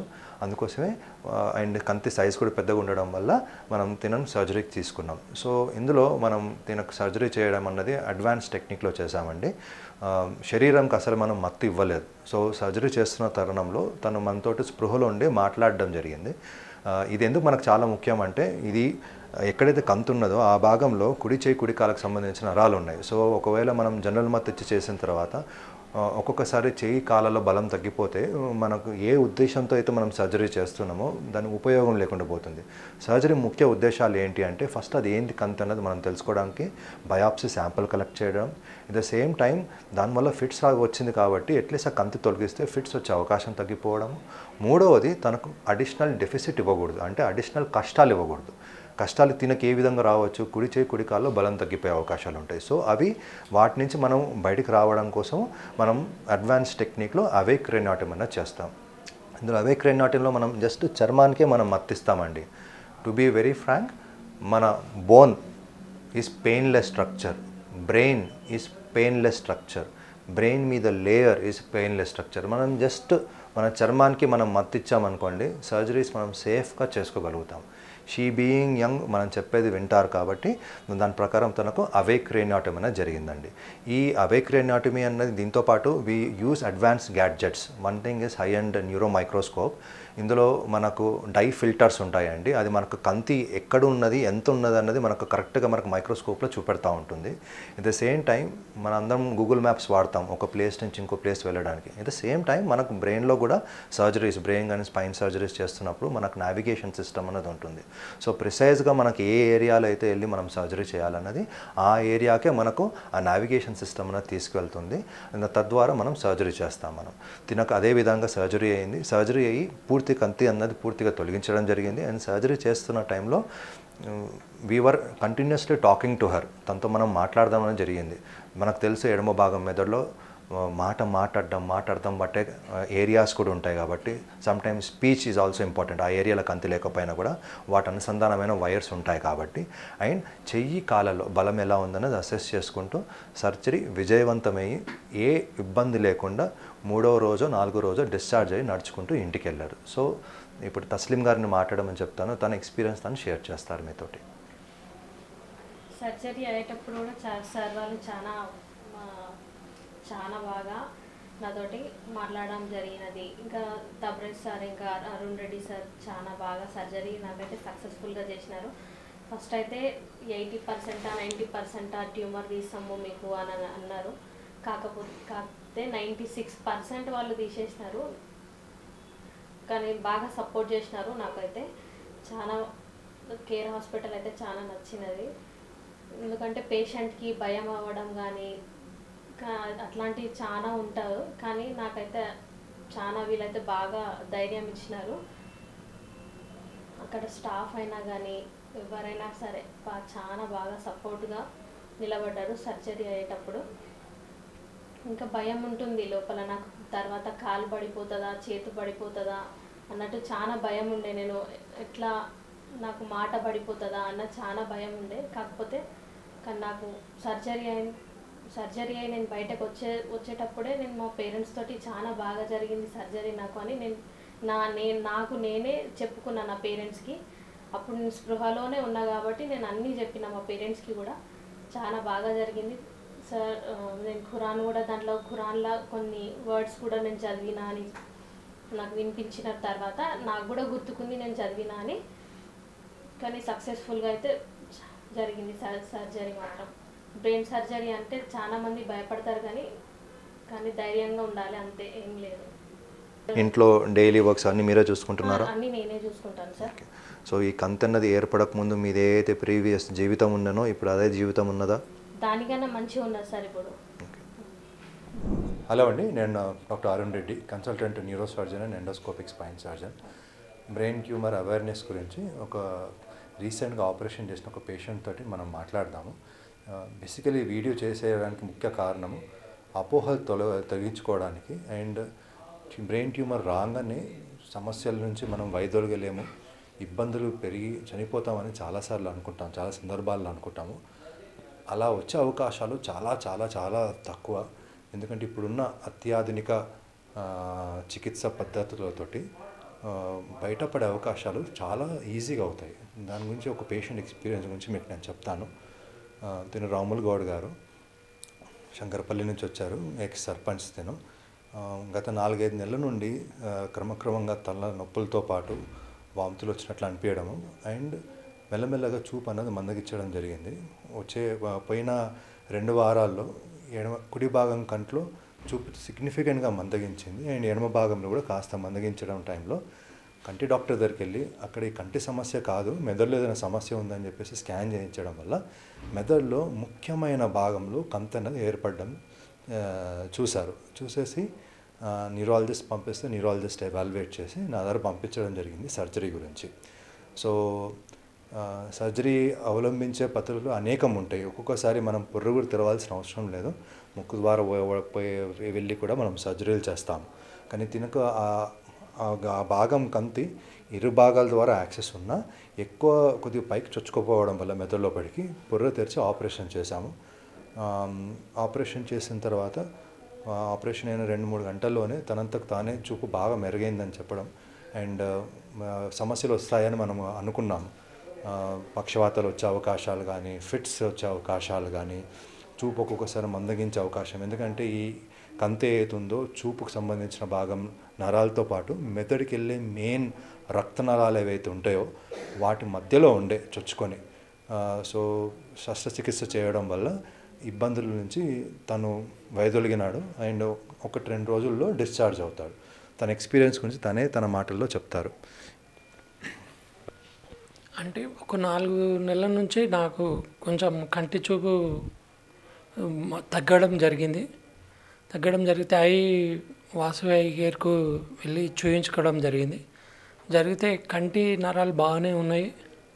ఎంఆర్ చేస్తే కొంచెం 2 కంట్లకు కొంచెం నరాలు మధ్యలో కొంచెం రక్తం ప్రసారణ లేదు కాబట్టి మీకు కన్ను కనిపిస్తలేదు అని ఎంఆర్ రాశారు. ఎంఆర్ రాసినాక నీరుకు వెళ్ళాం. నీరుకి వెళ్తే సార్కు సర్జరీ చేసి నీరు సర్జరీ పోవాలని సార్ దగ్గరికి పంపారు. సార్ దగ్గరికి వచ్చిన వెంటనే చూశాడు సారు. చూసి ధైర్యం చెప్పాడు. వెంటనే మీకు ఏం కాదు, చిన్న ఆపరేషనే, అట్లేం లేదు, మీకు బాగా జరుగుతుంది, మంచిగా జరుగుతుంది, నీకు అట్లేం లేదని వెంటనే చూసి ఒక 3-4 రోజుల్లోనే ఆపరేషన్కు ఏర్పాటు చేశాడు. చేసిన వెంటనే ఒక 2 గంటలు 3 గంటల్లో వచ్చేసింది. వచ్చిన వెంటనే అడిగితే ఆల్రెడీ కనిపించడం జరిగింది. అంతకుముందు ఇది కూడా తగ్గడం జరిగింది. రైట్ కన్ మొత్తం బంద్ అయింది, ఇది కూడా తగ్గడం జరిగింది.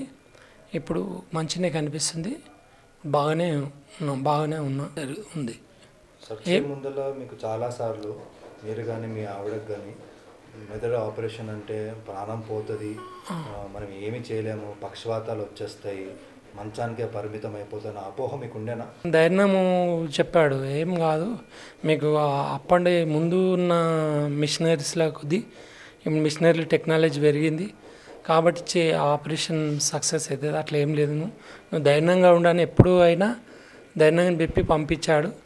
వెంటనే అదే ధైర్యంతో వచ్చి రావడం జరిగింది. అదే ధైర్యంతో ఆపరేషన్ సక్సెస్ జరిగింది. సారు చాలా బాగా చూసుకుండు, చాలా బాగా చేసిండు.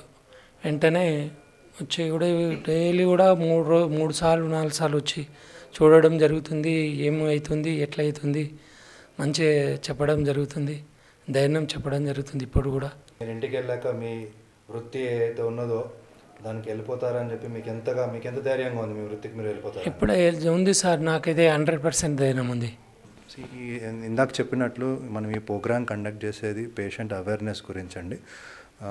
చూపు మందగించి నడవలేకపోవడము, ఎందుకంటే చూపు లేకపోవడం వల్ల మనం నడవడానికి ఇబ్బంది వస్తుంది, విపరీతమైన తలపోట్లు ఉండే సర్జరీ చేయడం వల్ల వాటి నుంచి ఉపశమనం పొంది ఇప్పుడు నార్మల్ లైఫ్కి వచ్చారు. ఇది చాలా ముఖ్యం. మనం ఈ నార్మల్ లైఫ్ లీడింగ్లో తనకు పిల్లలు ఉన్నారు, పిల్లల చదువు గురించి కానీ తన పని గురించి కానీ తన ఫ్యామిలీ గురించి కానీ నార్మల్ లైఫ్ లీడ్ చేసుకునే ఆస్కారాలు పెరుగుతాయి.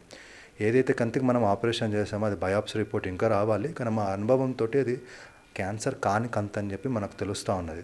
సో ఒక్కసారి మనం ఈ కంతి తొలగించినాం అనుకోండి, తన జీవిత కాలం అనేది నిలబెట్టిన వాళ్ళం అవుతాం మనం. తద్వారా తన సంతోషంగా ఉంటారు, తన ఫ్యామిలీ సంతోషంగా ఉంటుంది. సో ఎప్పుడైనా మీకు ఏదైనా అపోహలు ఉంటే మీ దగ్గర ఉన్న న్యూరో స్పెషలిస్ట్ని సంప్రదించి వాళ్ళు ఏదైతే ట్రీట్మెంట్ విధానాలు చెప్తున్నారో అది పాటించడం వల్ల మీరు మీ సమస్యల నుంచి వైదొలుగుతారు అండ్ నార్మల్ లైఫ్ లీడ్ చేస్తారు. థ్యాంక్ యూ వెరీ మచ్ అండి. సో ప్రస్తుతం మనతో పాటు డాక్టర్ లక్ష్మీనాథ్ గారు ఉన్నారు, senior consultant neuro surgeon from Care hospitals. వాటితో మాట్లాడి అసలు మినిమలీ ఇన్వెసివ్ సర్జరీస్ అంటే ఏంటి, ఎలాంటి న్యూరలాజికల్ కండిషన్స్కి ఇలాంటి సర్జరీస్ని రికమెండ్ చేస్తారు, రిస్క్ ఫ్యాక్టర్స్ ఏముంటాయి, ఇలాంటి అన్ని విషయాలు అడిగి తెలుసుకుందాం. నమస్కారం. నమస్కారం. సో ఫస్ట్లీ అసలు ఈ మధ్య కామన్గా ఎక్కువ శాతం ఈ 1-2 years నుంచి మినిమలీ ఇన్వెసివ్ సర్జరీస్ అని వింటూ ఉన్నాము. సో న్యూరో సర్జరీస్ కూడా అలా ఉంటాయా? So what is minimal invasive? Minimal invasive అంటే మీరు చెప్పినట్టు లాస్ట్ 2 years కానీ లాస్ట్ 5 yearsలో కానీ ర్యాపిడ్ అడ్వాన్స్మెంట్ అంటే మనం బ్రెయిన్లో కానీ స్పైన్లో కానీ మనం ఒక ప్యాథాలజీ అంటాం. ప్యాథాలజీ అంటే స్పైన్లో ఎవరికైనా డిస్క్ ప్రాబ్లం ఉంటాయి, డిస్క్ బల్జ్ ఉంటాయి. అదే బ్రెయిన్లో మేము సర్జరీ చేసేటప్పుడు బ్రెయిన్ లోపల ఏదైనా బ్లీడింగ్ అవుతుంది, బ్లడ్ క్లాట్ అవుతుంది, ఎవరైనా బ్రెయిన్ స్ట్రోక్స్ తోటి చాలా బ్లడ్ క్లాట్ తోటి బ్లీడింగ్ తోటి ఉంటారు, కొంతమంది బ్రెయిన్ ట్యూమర్స్ తోటి ఉంటారు. సో అలాంటి వాళ్ళకి ఒక 10 years బ్యాక్ 20 years బ్యాక్ అయితే మనం పెద్ద ఇన్సిషన్ తోటి ఓపెన్ చేసుకొని ఎనస్థీషియా టైం అనేది ఎక్కువ అయ్యి రికవరీ టైం అనేది కొంచెం టైం పడుతుంది. అదే ఇప్పుడు వచ్చిన అడ్వాన్స్మెంట్స్ ఏంటివి అంటే వాటిని న్యూరో నావిగేషన్ అంటారు. న్యూరో నావిగేషన్ అంటే ఏంటి, బ్రెయిన్లో ఏదైతే గడ్డ ఉందో అది మనము అక్కడ ఎంఆర్ఐ మనకి ఇంట్రాప్లోనే మనకి ఎంఆర్ఐ మెషిన్ లాగా సిటీ మెషిన్ లాగా ఆ తలలో ఉన్న గడ్డని మనం లోకలైజ్ చేస్తాం. ఎక్కడ ఉంది అనేది మనం లోకలైజ్ చేయటం వల్ల ఆ ఏరియానే మనం ఎక్స్పోజ్ చేస్తాం, ఆ ఏరియానే మనము టార్గెట్ చేస్తాం. అట్లనే స్పైన్లో కూడా వి యూజ్ మైక్రోస్కోప్ యూజ్ చేయటం వల్ల లేదంటే ఎండోస్కోప్ వీటిని యూజ్ చేయటం వల్ల ఆ ఇన్సిషన్ అనేది చాలా తక్కువ ఇన్సిషన్ తోటి మనం ఆ ప్రాబ్లమ్ని మనం అడ్రస్ చేయగలుగుతాం. దీనివల్ల మెయిన్ అడ్వాంటేజెస్ ఏంటివి అంటే మనము ఎనస్థీషియా టైం తక్కువ అవుతుంది, ఈ వూండ్ అనేది సైజ్ తక్కువ అవుతుంది, వూండ్ హీలింగ్ తొందరగా అవుతుంది, మనం డిశ్చార్జ్ చేయడానికి అవకాశం ఉంది. జనరల్గా అందరికీ అపోహలు ఏముంటాయి, బ్రెయిన్ సర్జరీ చేశారు, స్పైన్కి ఆపరేషన్ చేశారు, వీళ్ళు చాలా కాలం బెడ్ రెస్ట్ మీద ఉండాలి, బయటికి వెళ్ళటానికి వీల్లేదంటారు. అదంతా కూడా ఇప్పుడు ఒక మిత్ లాగా అయిపోయింది, అపోహే. ఈరోజు మనం ఆపరేషన్ చేసామంటే రేపు ఎల్లుండి కల్లా మేము వెంటనే డిశ్చార్జ్ చేసి వాళ్ళు తిరిగి వాళ్ళ వర్క్లోకి చాలా తొందరగా రెజ్యూమ్ అవుతారు. ఇప్పుడు మన దగ్గరికి వచ్చేవాళ్ళు కొంతమంది అనేక ప్రొఫెషన్స్ నుంచి వస్తుంటారు, వ్యవసాయదారుల నుంచి, విలేజెస్ నుంచి కానీ, పట్టణాల్లో ఉండేవాళ్ళు కానీ, ఏదైనా ఐటీ కంపెనీలో ఉండేవాళ్ళు కానీ, బిజినెస్ మెన్ కానీ. సో వీళ్ళందరికీ కూడా క్విక్ రికవరీ అయ్యి తొందరగా వాళ్ళ ప్రొఫెషనల్లోకి, వాళ్ళ లైఫ్ స్టైల్లోకి వెంటనే వెళ్ళటానికి ఇది మనకి చాలా ఉపయోగపడుతుంది. దానికి తగ్గట్టు హై ఎండ్ మైక్రోస్కోప్ కానీ, హై ఎండ్ న్యూరో నావిగేషన్ కానీ మన హాస్పిటల్స్లో, కేర్ హాస్పిటల్స్లో ఉన్నాయి, మేము రెగ్యులర్గా వాడతాం అవి. సో అలాంటి అడ్వాన్స్మెంట్స్ ఉండడం వల్ల పోస్ట్ సర్జరీ రిస్క్ కాంప్లికేషన్స్ అనేవి తగ్గుతాయంటారు. పోస్ట్ సర్జరీ రిస్క్ కాంప్లికేషన్ తగ్గడంతో పాటు రికవరీ కూడా చాలా smooth recovery and speed recovery. Correct. So ఈ మినిమల్ ఇన్వేసివ్ మెథడ్ అనేది ఎలాంటి న్యూరలాజికల్ కండిషన్స్కి రికమెండ్ చేస్తారు? బ్రెయిన్కి సంబంధించింది అయితే మెయిన్గా మనం బ్రెయిన్ ట్యూమర్స్ కానీ, బ్రెయిన్లో వచ్చే ఎలాంటి గడ్డలకైనా కానీ, లేదంటే కొంతమంది బ్రెయిన్లో బ్లడ్ క్లాట్ తోటి అంటాం, దాన్ని ఐసీ బ్లీడ్ అంటాం, ఐసీ బ్లీడ్ తోటి కానీ, కొంతమందికి ట్రెమర్స్ వస్తుంటాయి. ట్రెమర్స్ వచ్చినప్పుడు డీప్ బ్రెయిన్ స్టిమ్యులేషన్ చేస్తుంటాం పార్కిన్సోనిజం పేషెంట్స్ కానీ. సో ఇలాంటి వాటికి లేదంటే కొన్నిసార్లు బ్రెయిన్లో వాటర్ ఎక్కువ ఉండి వాళ్ళకి మెదడు వాపు వ్యాధి అని చిన్నపిల్లల్లో మనం చూస్తూ ఉంటాం, వాటర్ ఎక్కువ, ఆ వాటర్ని డ్రైన్ చేయాలి. సో ఇలాంటి వాటి అన్నిటికి కూడా మనము న్యూరో నావిగేషన్ తోటి మినిమం కీ హోల్ సర్జరీస్ అంటాం, కీ హోల్ సర్జరీస్ అప్లై చేస్తాం. అలానే స్పైన్లో కూడా మనం స్పైన్కి కూడా స్పైన్ న్యూరో నావిగేషన్ ఉంటుంది, స్పైన్ ఎండోస్కోపీ ఉంది మన దగ్గర, స్పైన్ మైక్రోస్కోపీ కూడా ఉంది. సో డిస్క్ బల్జ్, స్పాండలోసిస్ మీరు జనరల్గా చూస్తుంటే ఎంతోమంది వాళ్ళకి మన నియర్ అండ్ డియర్ వాళ్ళకి చాలామంది నడుము నొప్పి అని, కొంతమంది మెడ నొప్పులని కంప్లైంట్ చేయటం, కామన్గా వాడే వర్డ్ స్పాండలోసిస్ ఉంది, నాకు స్పాండలోసిస్ తోటి నాకు ఇబ్బంది ఉంది అంటారు. కొంతమంది నాకు షియాటికా పెయిన్ ఉంది, మేము నడవలేకపోతున్నాం అంటారు. సో ఇలాంటి వాళ్ళకి మనం డే కేర్ సర్జరీ కూడా మనం చేస్తుంటాం. డే కేర్ సర్జరీ అంటే మనం ఈరోజు అడ్మిట్ చేసుకొని ఆపరేషన్ చేసుకొని అదే రోజు ఈవినింగ్ మనం పంపించేటటువంటి అడ్వాన్స్ టెక్నాలజీ కూడా ఉంది. ఇవన్నీ కూడా డెవలప్మెంట్ అనేది కూడా మనం ప్యారలల్గా చూస్తూ ఉంటాం. మనం న్యూరో సర్జరీలో ఎంత ర్యాపిడ్గా మనకి డెవలప్మెంట్ ఉందో, ఎనస్థీషియాలో కూడా అంతే మనము డెవలప్మెంట్ తోటి, మనం అడ్వాన్స్మెంట్ తోటి చూసుకొని ఆ ఎనస్థీషియా అది కూడా ఇమ్మీడియట్గా రికవరీ కావాలి. సో అలా చేసుకుంటూ మనం ప్యారలల్గా అటు ఎనస్థీషియా డెవలప్ చేసుకుంటూ, ఎనస్థీషియా మంచి టీం ఉంచుకొని, ఇటు సర్జరీ పరంగా మనం అడ్వాన్స్ టెక్నాలజీ యూజ్ చేసి ఆ రోజే వాళ్ళకి పేషెంట్ వాళ్ళని డే కేర్లోగా చేసే అవకాశాలు మనకు ఉన్నాయి. సో కానీ అంటే చాలా మందికి అవేర్నెస్ లేదు మినిమల్ ఇన్వేసివ్ మెథడ్స్ గురించి, అండ్ ఓన్లీ కొన్ని హాస్పిటల్స్లోనే ఈ మెథడ్ అనేది అవైలబుల్ ఉంది. సో కాస్ట్ పరంగా చూసుకుంటే ట్రెడిషనల్ సర్జరీస్, మినిమల్ ఇన్వేసివ్ సర్జరీస్కి ఎకనామిక్ వేరియేషన్స్ ఉంటాయా? ఇది చాలా మంచి క్వశ్చన్ అండి. కొంతమందికి అందరు అనుకుంటే ఏంటంటే మనం ఎక్కువ టెక్నాలజీ వాడుతున్నాము, దానితోటి మనకి ఏదైనా కాస్ట్ ఏమన్నా పెరుగుతుందా అనేది అనుకుంటే, కాస్ట్ అనేది రెండు రకాలు. ఒకటి డ్యూరింగ్ ద ప్రొసీజర్ అనే కాస్ట్, సర్జరీ కాస్ట్ అంటారు. ఆ తర్వాత మనం స్టేయింగ్ తోటి వార్డ్ ఛార్జ్, బెడ్ ఛార్జ్ అంటారు. సో మనం అనుకున్నట్టు మనం ఇప్పుడు కొత్త టెక్నాలజీ, అడ్వాన్స్ టెక్నాలజీ వాడుతున్నాము, ఇక్కడ మనం సర్జరీ కాస్ట్ పెరుగుతుందేమో అనే ఒక ఆలోచన ఉన్నా కూడా అది మనకి రికవరీ పీరియడ్లో చాలా యూస్ఫుల్ అయ్యి బెనిఫిట్ అయ్యి 5 రోజులు ఉండే మనిషి ఇదివరకు 5 రోజులు ఏదైనా పెద్ద ఆపరేషన్ అంటే 5 రోజులు ఉండాలి, వారం రోజులు ఉండాలి. కానీ ఇప్పుడు వితిన్ 1 day 2 daysలో మనం డిశ్చార్జ్ చేస్తున్నాం. సో అక్కడ మనం ఎక్కువ కొంత మనకి కాస్ట్ లాగా పెరిగినా కూడా మనకి బెడ్ ఛార్జెస్ తోటి చాలా తక్కువైపోతుంది. అండ్ సెకండ్ థింగ్ ఏంటంటే ఇమ్మీడియట్గా వాళ్ళు రికవరీ అయిపోయి వాళ్ళు జాబ్లోకి జాయిన్ అవుతున్నారు. ఇప్పుడు ఇదివరకు మా దగ్గరకు వచ్చే వాళ్ళకి మనము మెడికల్ సర్టిఫికేట్ అని ఒక 3 months మీరు ఆఫ్ తీసుకోవాలి, 6 months ఆఫ్ తీసుకోవాలని మేము ఇదివరకు 5 years బ్యాక్ 6 years బ్యాక్ ఉండే. ఇప్పుడు అదంతా కూడా లేకుండా వితిన్ 1 monthలో వితిన్ 15 daysలో they are able to join the work. So వాళ్ళకి అక్కడ శాలరీ కానీ వాళ్ళ వర్క్లో కానీ సో ఆ సర్జరీ కాస్ట్ అనేది it become very minimal because of this bed charges are coming down. So ఆ డ్యూరేషన్ తక్కువ కావటం వల్ల హాస్పిటల్ బిల్లు తక్కువ అవుతుంది. ప్లస్ వాళ్ళకి జాబ్ ఇమ్మీడియట్గా వాళ్ళ జాబ్లో జాయిన్ కావటం వల్ల వాళ్ళకి కంపెన్సేషన్ అనేది so they are not losing loss of pay అంటారు కొన్ని కంపెనీస్. లాస్ ఆఫ్ పే లేకుండా they are joining, they are not losing any their salary or work. అంటే కాస్ట్ పరంగా చూసుకున్నా రిస్క్ ఫ్యాక్టర్స్ పరంగా చూసుకున్నా కూడా మినిమల్ అనేది చాలా పేషెంట్కి కానీ మన పేషెంట్ తరఫు రిలేటివ్స్కి కానీ వాళ్ళ ఫ్యామిలీ మెంబర్స్కి కానీ చాలా యూస్ఫుల్. ఓకే.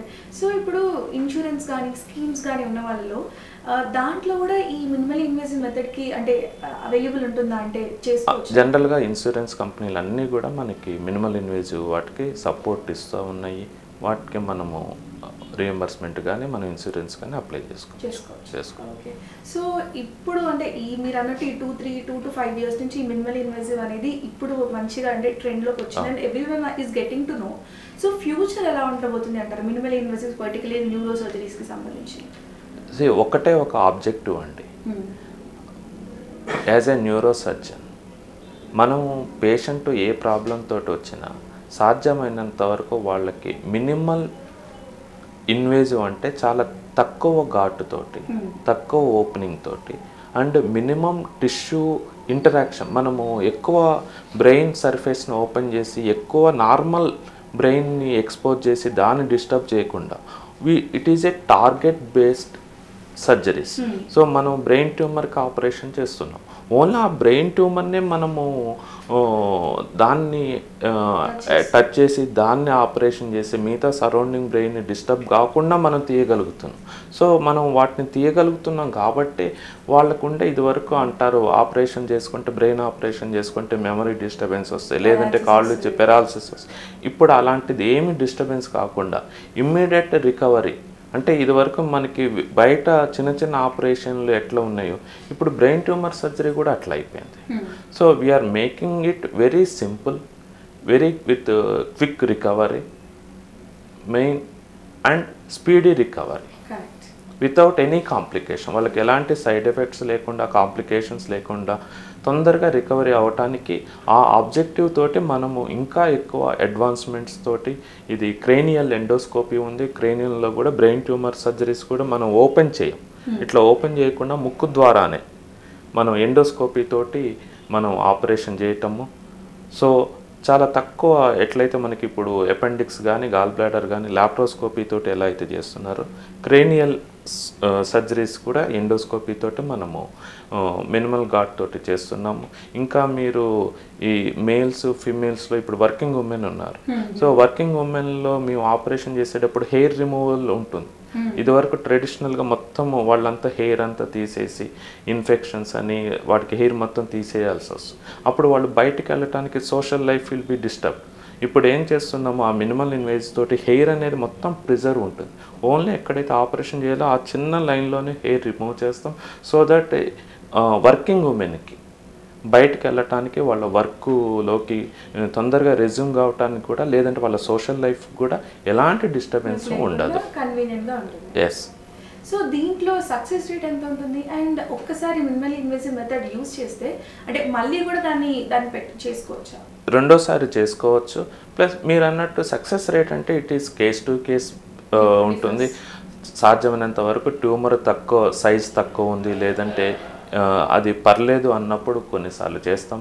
కొన్ని సందర్భాల్లో బ్రెయిన్లో ఇడిమా ఉంటుంది, వాపు ఉంటుంది, చాలా సివియర్ ఇడిమా ఉంది, చాలా పెద్ద బ్లడ్ క్లాట్ ఉన్నప్పుడు కొంచెం అలాంటప్పుడు మనము ట్రెడిషనల్ పద్ధతికి వెళ్ళాలి. బట్ అవన్నీ ఏంటంటే హైబ్రిడ్ పద్ధతులు. ఇట్ ఈస్ నాట్ దట్ ఇప్పుడు లోపల ఏదైనా వాపు ఎక్కువ ఉంది, ట్యూమర్ ఎక్కువ ఉంది. సో అటువంటప్పుడు మనం పూర్తిగా ఈ టెక్నాలజీని పక్కన పెట్టి మనం ఓల్డ్ ఫ్యాషన్కి వెళ్తామంటే అట్లా కాదు. ఆ పెద్ద ట్యూమర్ ఉన్నా కూడా అది ఎంతవరకు ఉందనేది మనం మ్యాపింగ్ చేస్తాం. దాన్ని బ్రెయిన్ మ్యాపింగ్ అంటాం, న్యూరో మానిటరింగ్ అంటాము. ఈ ఉండే టెక్నాలజీని అంతవరకు ఇప్పుడు 10 సెంటీమీటర్ ఉంది అంటే ఆ 10 సెంటీమీటర్ వరకే we will mark it. We need not to mark extra. So always అది లోపల ఉండే ప్రాబ్లం చిన్నదైనా పెద్దదైనా కూడా మనం ఈ టెక్నాలజీ ఉపయోగించుకొని ఎంతవరకు మనం ఓపెన్ చేయాలో అంతవరకు ఓపెన్ చేసి, ఎంతవరకు మనం టచ్ చేయాలో అంతవరకు టచ్ చేసి, మిగతా నార్మల్ పార్ట్ని ఎక్కడ ఇవన్నీ బ్రెయిన్ ట్యూమర్ అంటే బ్రెయిన్ సర్జరీస్ అంటే చాలా క్రిటికల్గా ఉంటాయి, అంత నరాలు అని బ్లడ్ వెజల్స్ అన్నీ ఉంటాయి. సో వాటిని ఎలాంటి డిస్టర్బెన్స్ కాకుండా మనం ఆపరేషన్ చేయటం అనేది జరుగుతుంది. అండ్ ఈ అడ్వాన్స్మెంట్స్ అన్ని కూడా కేర్ హాస్పిటల్స్లో ఉన్నందుకు ఇంకా రిస్క్ ఫ్యాక్టర్స్ ఇవన్నీ ఉన్నందుకు మనకి కాంప్లికేటెడ్ సర్జరీస్ ఏవైనా కూడా మేము ట్యాకిల్ చేయడానికి వీలవుతుంది. అలానే పేషెంట్స్ని కూడా without any complications, without any side effects మేము డిశ్చార్జ్ చేసుకోవడానికి కూడా మాకు వీలవుతుంది. థ్యాంక్ యూ సో మచ్ అండి. నెక్స్ట్ మనం మరో పేషెంట్ గురించి మాట్లాడతాము. వారి పేరు శ్రీ వి రాంచయ్యన్ అనమాట. ఆయనకి బీపీ చాలా ఏళ్ళ నుంచి ఉండే అనమాట. ఒకేసారి బీపీ హై ఎక్కువైపోవడం వల్ల కాళ్ళు చేతులు పడిపోయి పెరాలసిస్ వచ్చిందనమాట. సో ఆయన దగ్గరున్న హాస్పిటల్స్ని సంప్రదిస్తే వాళ్ళైతే సర్జరీ పక్కా చేయాలి అన్నారు. బట్ వన్స్ కేర్ హాస్పిటల్స్కి వచ్చి డాక్టర్స్తో కలిసి మాట్లాడాక అసలు సర్జరీ అవసరం లేదు, జస్ట్ ట్రీట్మెంట్ తోటి కూడా క్యూర్ చేయొచ్చు అన్నారు. జస్ట్ ట్రీట్మెంట్స్ ఇచ్చి క్యూర్ చేశారు. ఇప్పుడు ఆయన తన నార్మల్ లైఫ్ అంటే డైలీ యాక్టివిటీస్ కూడా చేయగలుగుతున్నారు. మరి వారి ఎక్స్పీరియన్స్ గురించి వారి మాటల్లోనే అడిగి తెలుసుకుందాం. నాకు బీపీ ఎక్కువైంది, పెరాలసిస్ వచ్చి కాళ్ళు చేయి పడిపోయినాయి, మూతి యాంకర్ అయింది, నడవడానికి స్తోమత లేకుండే, కాలు చేయి పడిపోయాయి, రైటు లెఫ్ట్ రెండు పడిపోయినాయి. వాళ్ళు ఆపరేషన్ చేయాలని అన్నారు. మళ్ళీ మేము తెలుసుకున్నది లక్ష్మణ్ సారు ఇక్కడ కేర్ హాస్పిటల్ మంచిగా ఉన్నదని తెలుసుకొని వచ్చిన తర్వాత ఈ సారు ఆపరేషన్ లేకున్నా కానీ మందు ఇంజక్షన్లతో క్యూర్ అవుతుంది అని చెప్పిండు. క్యూర్ అయింది. ఒక 3 డేస్లో కూడా క్యూర్ అయిపోయింది. హెడేక్ లేదు సార్. ఇప్పుడు చాలా సంతోషంగా ఉన్నా, నిద్ర మంచిగా పడుతుంది, అన్నం మంచిగా తింటున్నా, పర్వాలేదు సార్. మూమెంట్ ఉన్నది సార్. కాలు చేయి దగ్గరకు వస్తుంది, ఇంతకుముందు రాకపోతుంది, బాగా ఇబ్బంది పడుతుంటుంది. ఈ మధ్య కాలంలో చాలా మందిలో అంటే ఇర్రెస్పెక్టివ్ ఆఫ్ ఏజ్ ఫ్యాక్టర్స్ కావచ్చు, ఇర్రెస్పెక్టివ్ ఆఫ్ లైఫ్ స్టైల్ కూడా చాలా మందిలో బ్రెయిన్ ట్యూమర్స్ డిటెక్ట్ అవుతున్నాయి. అండ్ చాలా మందిలో అయితే ఎర్లీ స్టేజెస్లో డిటెక్ట్ కాక చాలా ప్రాబ్లమ్స్ ఫేస్ చేస్తున్నారు. అందుకోసమని అసలు బ్రెయిన్ ట్యూమర్స్ ఎలా డిటెక్ట్ చేస్తారు, ఎందుకు వస్తుంటాయి, దానికి ఎలా సాల్వ్ చేసుకోవాలి, ట్రీట్మెంట్ ఆప్షన్స్ ఎలా ఉంటాయి, సింప్టమ్స్ ఎలా ఉంటాయి, ఇలాంటి అన్ని విషయాలు మాట్లాడతాం. మనతో పాటు డాక్టర్ భవానీ ప్రసాద్ గారు ఉన్నారు, senior neurological consultant from Care hospitals. నమస్కారం అండి, ఎలా ఉన్నారు? నమస్తే అండి, బాగున్నాను, మీరు ఎలా ఉన్నారు? ఐఎమ్ గుడ్ అండి, థ్యాంక్ యూ. సో ఫస్ట్లీ అసలు బ్రెయిన్ ట్యూమర్ అంటే ఏంటి, అందులో ఎలాంటి రకాలు ఉంటాయి, అండ్ ఫ్రీక్వెంట్గా అంటే ఈ మధ్య కాలంలో మోస్ట్లీ ఎలాంటి టైప్ ఆఫ్ బ్రెయిన్ ట్యూమర్ని డిటెక్ట్ చేస్తున్నారు? బ్రెయిన్ ట్యూమర్స్ అంటే బ్రెయిన్లో ఉండే సెల్స్ కణాలు అబ్నార్మల్ గ్రోత్ అవడం వల్ల మాస్ ఫామ్ చేస్తాయి, అంటే ట్యూమర్ గడ్డలాగా ఫామ్ చేస్తాయి. వాటిని బ్రెయిన్ ట్యూమర్స్ అంటారు. ఇవి జనరల్గా 2 రకాలు ఉంటాయి. ఒకటి malignant tumours, benign tumours. Malignant tumours అంటే క్యాన్సరస్ ట్యూమర్స్, బినైన్ అంటే నాన్ క్యాన్సరస్ ట్యూమర్స్. అట్లాగే వీటిని primary brain tumours, secondary brain tumours అని కూడా అంటాం. ప్రైమరీ బ్రెయిన్ ట్యూమర్స్ అంటే ఏంటంటే బ్రెయిన్లో కణాలు అబ్నార్మల్ గ్రోత్ రావడం వల్ల వచ్చేవాడిని ప్రైమరీ బ్రెయిన్ ట్యూమర్స్ అంటాం. సెకండరీ వాటిని మెటాస్టాటిక్ బ్రెయిన్ ట్యూమర్స్ కూడా అంటాము.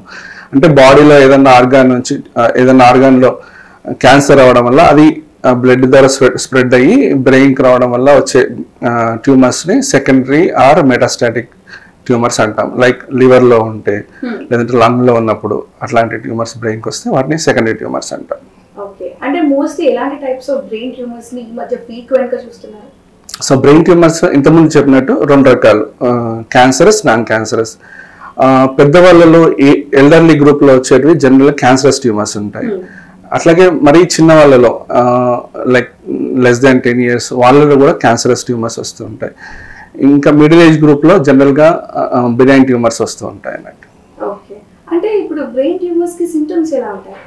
సిమ్టమ్స్ అండి కొన్ని ఏమో జనరలైజ్ సిమ్టమ్స్ ఉంటాయి, లైక్ హెడేక్, వామిటింగ్స్, కొంచెం డ్రౌజీ అవ్వడం. అంటే బ్రెయిన్లో ఎనీ పార్ట్ ఆఫ్ ద బ్రెయిన్లో ట్యూమర్స్ ఉన్నా కూడా ఈ జనరలైజ్ సిమ్టమ్స్ ఉంటాయి. కొన్ని ఏమో స్పెసిఫిక్గా ఏరియాని కన్సర్న్ అయి ఉంటాయి. సపోజ్ మనము బ్రెయిన్లో ఇక్కడ వెనకాల భాగాన్ని ఆక్సిపిటల్ లోబ్ అంటాం. ఇక్కడ కనుక ట్యూమర్ ఉన్నప్పుడు మనం విజువల్ సిమ్టమ్స్ వస్తాయి. ఇది ఫ్రాంటల్ లోబ్ అంటాం. సో ఇక్కడ ట్యూమర్స్ వచ్చినప్పుడు మనకి ఒక సైడ్ చేయి కానీ కాలు కానీ పడిపోవడం, వీక్నెస్ రావడం అట్లా ఉంటాయి. సో ఇక్కడ టెంపరల్ అంటాం, ఒక్కొక్కసారి మనకు వినికిడి లోపం రావడము అట్లా. సో ఏరియాని బట్టి కూడా ట్యూమర్స్ మన సిమ్టమ్స్ అనేవి చేంజ్ అవుతూ ఉంటాయి. ఓకే, అంటే ఇప్పుడు జనరల్ హెడేక్స్ కి ట్యూమర్ హెడేక్స్ కి ఎలా డిఫరెన్షియేషన్ తెచ్చుకోవాలి? జనరల్ హెడేక్ అంటే మనకి మామూలుగా వస్తూ పోతూ ఉండడము అట్లా ఉంటుంది. అవి ట్యూమర్స్ అనుకోండి బ్రెయిన్ లోపల ప్రెషర్ని ఇంక్రీజ్ చేస్తాయి. సో రేజ్డ్ ఇంట్రాక్రీనల్ ప్రెషర్ అంటే కంటిన్యూస్గా హెడేక్ ఉండడము, తర్వాత వామిటింగ్స్ రావడము, కంటిన్యూస్గా వామిటింగ్స్ రావడము, జనరలైజ్డ్ వీక్నెస్ రావడము, డ్రౌజీ అయిపోవడము ఇట్లా.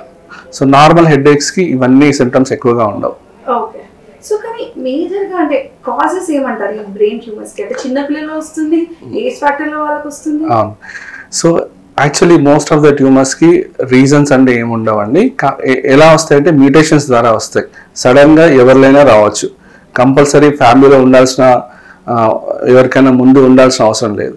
కానీ చాలా తక్కువ పర్సెంటేజ్ ట్యూమర్స్లో ఫ్యామిలీలో కూడా రన్ అవుతాయి. లైక్ న్యూరోఫైబ్రోమాటోసిస్ అంటాము, అట్లాంటి కండిషన్స్లో ఫ్యామిలీలో రన్ అవుతాయి. బట్ వాటి పర్సెంటేజ్ చాలా చాలా తక్కువ, జెనెటికల్గా వచ్చే బ్రెయిన్ ట్యూమర్స్ చాలా తక్కువ.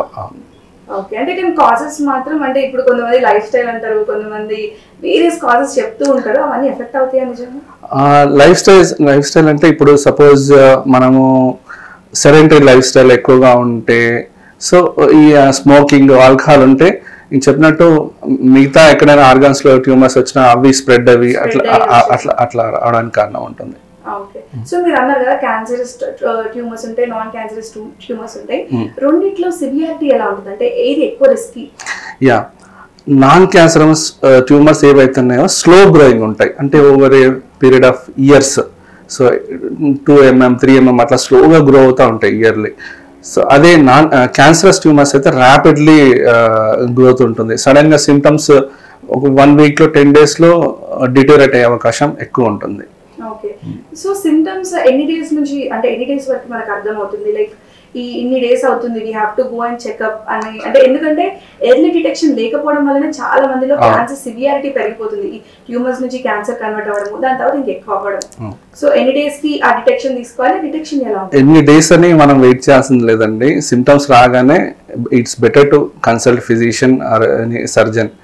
సో ఎర్లీ డిటెక్షన్ వల్ల మనము స్ప్రెడ్ అయ్యే ఛాన్సెస్ తగ్గించవచ్చు. సర్జరీ ఒక్కొక్కసారి బాగా స్ప్రెడ్ అవ్వడం వల్ల సర్జికల్ రిసెక్షన్ కూడా చాలా కష్టం అవ్వచ్చు. సో ఎర్లీగా డిటెక్ట్ చేస్తే చిన్నగా ఉందనుకోండి ఈజీగా తీసేయచ్చు, దాని ఫర్దర్ కాంప్లికేషన్స్ ప్రివెంట్ చేయొచ్చు. సో ఆ డిటెక్షన్ ప్రాసెస్ అంటే ఎలా ఉంటుంది? ఏం చేస్తారు? జనరల్గా పేషెంట్ మాకు నేను చెప్పినట్టు సిమ్టమ్స్తో వస్తారు, హెడేక్, వామిటింగ్స్ అట్లా వచ్చినప్పుడు investigation of choice for brain tumours is MRI. So మేము ఎంఆర్ఐ చేయమని చెప్తాము. అందులో మాకేమన్నా ఏదైనా లీజన్ గడ్డలాగా ఏదైనా ఉంటే కాంట్రాస్ట్ స్కాన్ అడుగుతాం. సో అది చేసినప్పుడు మనకి సైజ్ ఎంత ఉంది, ఏ ఏరియాలో ఉంది, ఏమన్నా సెన్సిటివ్ స్ట్రక్చర్స్ని ప్రెస్ చేస్తుందా, లేదంటే వాటి నుంచి ఎరైజ్ అవుతుందా, సో ఇవన్నీ తెలుస్తాయి. ఒక్కొక్కసారి నేను చెప్పినట్టు మెటాస్టాసిస్ సస్పెక్ట్ చేస్తే హోల్ బాడీ పెట్ సిటీ చేస్తాం. సో అటువంటిప్పుడు బాడీలో ఇంకెక్కడైనా ఉందనేది రూల్ అవుట్ చేస్తాం అన్నట్టు. సో వన్స్ డిటెక్ట్ చేశాక చాలా మంది బ్రెయిన్ సర్జరీస్ అనగానే భయపడుతూ ఉంటారు. లైక్ పెరాలసిస్ వస్తుందేమో, లేకపోతే ఫంక్షనాలిటీ ప్రాబ్లం అవుతుందేమో, విజన్ ప్రాబ్లం అవుతుందేమో అని. ఇవన్నీ నిజంగా అంత రిస్కీయా, లేకపోతే బ్రెయిన్ సర్జరీస్ కి అంత అంటే అక్యురేట్ ట్రీట్మెంట్ ఆప్షన్స్ ఉంటాయి? ఓకే, ఏంటంటే ట్యూమర్స్ కొన్ని ఎలక్వెంట్ ఏరియాస్ అంటే చాలా సెన్సిటివ్ ఏరియాస్. ఇంతకుముందు నేను చెప్పినట్టు ఐ నర్వ్ సప్లై చేసే ఏరియాలో ఉన్నప్పుడు, కాలు చేయికి నరాలు అంటే నర్వ్ సప్లై చేసే ఏరియా ఉన్నప్పుడు ఆల్రెడీ వాళ్ళు మాకు వచ్చేటప్పుడే విత్ వీక్నెస్ తోటి, విజన్ లాస్ తోటి ఇట్లా వస్తూ ఉంటారు, ఒకటే వస్తారు. ఇంకా బ్రెయిన్ స్టెమ్ అంటాం, వెరీ సెన్సిటివ్ ఏరియా. అక్కడ ట్యూమర్స్ ఉన్నప్పుడు అసలు బ్రీతింగ్ తీసుకోవడము, వెంటిలేటర్ మీదకి వెళ్ళడము, అంత సివియర్ తోటి కూడా వస్తూ ఉంటారు. So depends on the location of the tumour. And ఇంకొకటి ఏంటంటే బినైన్ మ్యాలిగ్నెన్సీ. బినైన్ ట్యూమర్స్ నేను చెప్పినట్టు చిన్న గ్రోత్ ఉంటాయి. జనరల్గా వైటల్ స్ట్రక్చర్స్ని ఒకళ్ళు కంప్రెస్ చేసినా మనం ఎక్సర్సైజ్ చేస్తే రిమూవ్ చేస్తే దానివల్ల సింటమ్స్ రిలీవ్ అయ్యే ఛాన్స్ ఉంది. సో ఒకసారి కంప్లీట్గా బినైన్ ట్యూమర్స్ అనేవి ఎక్సర్సైజ్ చేసామనుకోండి, they can lead normal life. Tumour రాకముందు ఎంత నార్మల్గా ఉన్నారో ట్యూమర్ కంప్లీట్గా తీసేసిన తర్వాత they can completely lead normal life. అదే క్యాన్సరస్ ట్యూమర్స్ అయితే ర్యాపిడ్గా ప్రోగ్రెషన్ ఉంటుందని చెప్పాను కదా. సో అప్పుడు ఏం చేస్తామంటే మేము స్కాన్ బట్టి ఎంతవరకు తీయగలుగుతాము, కంప్లీట్గా తీసే ఛాన్స్ ఉంటే కంప్లీట్గా తీసేస్తాం, లేదంటే కంప్లీట్గా తీసేయడం వల్ల పేషెంట్కి ఇంకా రెసిడ్యువల్ వీక్నెస్ వస్తుంది అనుకుంటే సో మనకి బయాప్సీ వచ్చేంత వరకు తీసేసి ఫర్దర్గా కీమోథెరపీ రేడియేషన్కి అట్లా పంపిస్తాం అన్నట్టు. సో ఇప్పుడు ఈ బ్రెయిన్ సర్జరీ దాంట్లో అంటే ట్యూమర్స్ వచ్చినప్పుడు ఆ సర్జరీ ఎలాంటి ట్రీట్మెంట్ ఆప్షన్స్ ఉంటాయి? అంటే ప్రతిదానికి సర్జరీ ఫస్ట్ చాయిసా లేకపోతే ఇంకా ఏమైనా ఉంటాయా? సర్జరీస్లో ఎలాంటి సర్జరీస్? So first most of the ట్యూమర్కి సర్జరీ చేయాల్సి వస్తుందండి. ఎందుకంటే కొన్ని ట్యూమర్స్ అయితేనేమో కంప్లీట్గా ఎక్సర్సైజ్ చేయొచ్చు కంప్లీట్గా, సో వితౌట్ ఎనీ రెసిడ్యూ. కొన్ని ట్యూమర్స్ అయితేనేమో కంప్లీట్ ఎక్సెషన్ అవ్వదు. సో మేము ఏం చేస్తామంటే ట్యూమర్ వాల్యూమ్ సైజుని తగ్గిస్తాం. సో దానివల్ల చాలా వరకు సిమ్టమ్స్ ఇంప్రూవ్ అవుతాయి. సో అది బయాప్సీకి పంపిస్తాము. సో దాంట్లో మనకి ఏంటనేది తెలుస్తుంది, it's cancerous or non cancerous. Cancerous అనుకోండి తర్వాత కీమో రేడియేషన్ థెరపీకి పంపిస్తాము. నాన్ క్యాన్సరస్ అనుకోండి will follow up with the scans again if it is increasing or static ఉందా అనేసి గ్రోత్. సో ఇప్పుడు ఈ మధ్య మినిమల్లీ ఇన్వేసివ్ సర్జరీస్ అని వింటూ ఉన్నాము. సో బ్రెయిన్ ట్యూమర్స్ కి కూడా మినిమల్లీ ఇన్వేసివ్ సర్జరీస్ బెటర్ ఆప్షనా లేకపోతే జనరల్ గా ట్రెడిషనల్ సర్జరీస్ ఫాలో అవుతుంటారా? ఓకే, మినిమల్లీ ఇన్వేసివ్ సర్జరీస్ అంటే జనరల్ గా మేము బ్రెయిన్ ట్యూమర్స్ చేసేటప్పుడు న్యూరో నావిగేషన్ అని వాడతాం. అదేంటంటే మనకి కరెక్ట్ గా సపోజ్ మనం ఇక్కడ నుంచి విజయవాడ వెళ్ళాలనుకోండి, సో నావిగేషన్ ఎట్లా మనకి గైడ్ చేస్తుందో న్యూరో నావిగేషన్ అంటే మనకి ఎగ్జాక్ట్ గా ఏ ఏరియాలో ఉంది ట్యూమర్, సో అక్కడే ఓన్లీ అక్కడ వరకే ఓపెన్ చేస్తాం. సో వైడ్ ఓపెనింగ్ కాకుండా చిన్న ఓపెనింగ్ చేసేసి అక్కడ నుంచి ట్యూమర్ తీసేస్తాం అన్నట్టు. సో దాంతో పేషెంట్కి పోస్ట్ ఆప్ కాంప్లికేషన్స్ తక్కువ ఉంటాయి and for also easy to locate the tumour and remove it. తర్వాత మైక్రోస్కోప్ హై ఎండ్ మైక్రోస్కోప్స్ ఉన్నాయి. దాంతో ఏంటంటే మనకి కంప్లీట్ ఎక్సిషన్ మ్యాగ్నిఫికేషన్ బాగుంటుంది. చిన్న చిన్న బ్లడ్ వెజల్స్ కూడా ఇంజురీ అవ్వకుండా, నర్వ్స్ ఇంజురీ అవ్వకుండా మనం ట్యూమర్ ఎక్సర్సైజ్ చేయొచ్చు. ఓకే, సో ఇప్పుడు అంటే ఎక్కువ మీరు ఏది సజెస్ట్ చేస్తారు, traditional surgeries minimal invasive? Minimal invasive అండి. మినిమల్ ఇన్వేసివ్ లో మేము ఎండోస్కోపిక్ సర్జరీస్ కూడా చేస్తాం. లైక్ పిట్యూటరీ ట్యూమర్స్ అనుకోండి, సో నోస్ లోంచి వెళ్ళి ఎండోస్కోప్ తోటి అట్లా సో కంప్లీట్ ఎక్సిషన్ కి పాసిబుల్ అవుతుంది.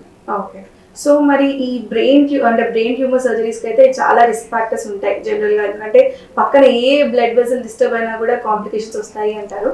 సో దీనికి అడ్వాన్స్మెంట్స్ ఏముంటాయి? అంటే అంత అక్యురేట్ గా మ్యాపింగ్ చేసుకొని వెళ్ళడం అంటే it's highly risky, but output కూడా అంతే మంచిగా వస్తుంది. సో అడ్వాన్స్ టెక్నాలజీస్ ఏముంటాయి? అడ్వాన్స్ టెక్నాలజీస్ అండ్ ఈవెన్ అండి microscope, so that మ్యాగ్నిఫైస్ almost 10 to 15 times. So దాంతో మనం చేసినప్పుడు చిన్న చిన్న బ్లడ్ వెజల్స్ కూడా మనము ఇంజరీ అవ్వకుండా ట్యూమర్ని ఎక్సర్సైజ్ చేయొచ్చు. తర్వాత నేను చెప్పినట్టు న్యూరో నావిగేషన్, సో ఎగ్జాక్ట్గా ట్యూమర్ ఎక్కడ ఉంది, మనం ఎక్కడ వెళ్తే ఈ సెన్సిటివ్ పార్ట్కి డ్యామేజ్ అవ్వకుండా ఉంటుంది, అదొకటి. తర్వాత ఎండోస్కోప్స్ ద్వారా కూడా చిన్న ఇన్సెషన్ అవుతుంది, ఇన్ఫెక్షన్ రిస్క్ తక్కువ ఉంటుంది, పేషెంట్కి ఎర్లీగా డిశ్చార్జ్ చేయడానికి ఉంటుంది. సో ఈ విధంగా. సో వన్స్ సర్జరీ అయిపోయాక పోస్ట్ సర్జరీ అంటే ఎలాంటి మెడికేషన్ తీసుకోవాలా, అంటే రీహాబిలిటేషన్స్ ఉంటాయి, థెరపీస్ ఉంటాయి, సో అవి ఎలా ఉంటాయి? సో మనకి జనరల్గా బ్రెయిన్ ట్యూమర్స్ లో ఫిట్స్ వచ్చే అవకాశం ఉంది. సో ఫిట్స్ రాకుండా యాంటీ కన్వర్జెన్స్ మెడికేషన్స్ ఇస్తాము. ట్యూమర్ వల్ల బ్రెయిన్లో వచ్చిన వాపు తగ్గడానికి కొన్ని స్టీరాయిడ్ ఇంజెక్షన్స్ ఇస్తాము. ఇంకా కొంచెం వాపు తగ్గడానికి కొన్ని మెడిసిన్స్ ఇస్తాము. తర్వాత ఫిజియోథెరపీ అంటే ఒక్కొక్కసారి వీక్నెస్ ఉందనుకోండి, సో ఫిజియోథెరపీ వాళ్ళతోటి రెగ్యులర్గా ఫిజియోథెరపీ చేపిస్తాము. సో ఆ విధంగా ఉంటుంది. ఓకే, సో ఒక్కసారి బ్రెయిన్ ట్యూమర్ వస్తే మళ్ళీ వచ్చే ఛాన్స్ ఉంటుంది అంటే సర్జరీ తీసాక ఆఫ్టర్ ఫ్యూ ఇయర్స్ మళ్ళీ వచ్చే ఛాన్స్? బినైన్ ట్యూమర్స్ లో ఉండదండి. కంప్లీట్ ఎక్సెషన్ చేసాము అంటే కంప్లీట్గా they can lead normal life, they can forget about it. At least next 2 to 3 years we do regular scans, 6 monthsకి 1 yearకి MRI scan చేసి చూస్తాము. సో అందులో గ్రోత్ లేదు అంటే అదే లేదు అంటే ఇంకా కంప్లీట్గా ట్రీట్ అయినట్లే ట్రీట్మెంట్. అదే క్యాన్సరస్ ట్యూమర్స్లో అయితే మనము చెప్పినట్టు we have to follow up thus with chemo and radiation therapy. Okay, so మరి అంటే ఎప్పుడైనా కూడా early detection is the key అంటారు, ఇంకా prevention is always better than cure. So ఈ సిమ్టమ్స్ డిటెక్ట్ అయినప్పుడు కానీ, వార్నింగ్ సైన్స్ వచ్చినప్పుడు కానీ ఎలాంటి ప్రివెన్షన్స్ తీసుకోవాలి? బ్రెయిన్ ట్యూమర్స్ని కూడా ప్రివెంట్ చేసుకోవచ్చు అసలు? అయితే కొందరు ఏం చేస్తారంటే ఈ హెడేక్ ఇవన్నీ వచ్చినప్పుడు నార్మల్ హెడేక్ అనుకొని మెడికల్ షాప్కి వెళ్ళిపోయి మెడిసిన్స్ తీసేసుకొని డిలే చేస్తూ ఉంటారు. సో అట్లా చేయకుండా ఫస్ట్ ఒకసారి కన్సల్ట్ అయ్యి if nothing is there prove అయిన తర్వాత దే కెన్ రిలాక్స్. అంటే ఎర్లీగా డిటెక్ట్ చేసామనుకోండి, సో తొందరగా ట్రీట్మెంట్ స్టార్ట్ చేయొచ్చు. సో దానివల్ల వచ్చే కాంప్లికేషన్స్ కూడా చాలా చాలా తక్కువ ఉంటాయి. సో ఈ కేర్ హాస్పిటల్స్ లో దీనికి సంబంధించిన అడ్వాన్స్ టెక్నాలజీస్ ఏమున్నాయి? సో బ్రెయిన్ ట్యూమర్ సంబంధించి మా దగ్గర సర్జరీ చేసేటప్పుడు హై ఎండ్ మైక్రోస్కోప్ ఉందండి. సో దాని ద్వారా ట్యూమర్స్ ఈజీగా కంప్లీట్గా ఎక్సిషన్ చేయడానికి పాసిబుల్ అవుతుంది. అట్లాగే నేను చెప్పినట్టు న్యూరో నావిగేషన్ కూడా ఉంది. దాని తర్వాత వీ హ్యావ్ ఎండోస్కోప్ ఆల్సో.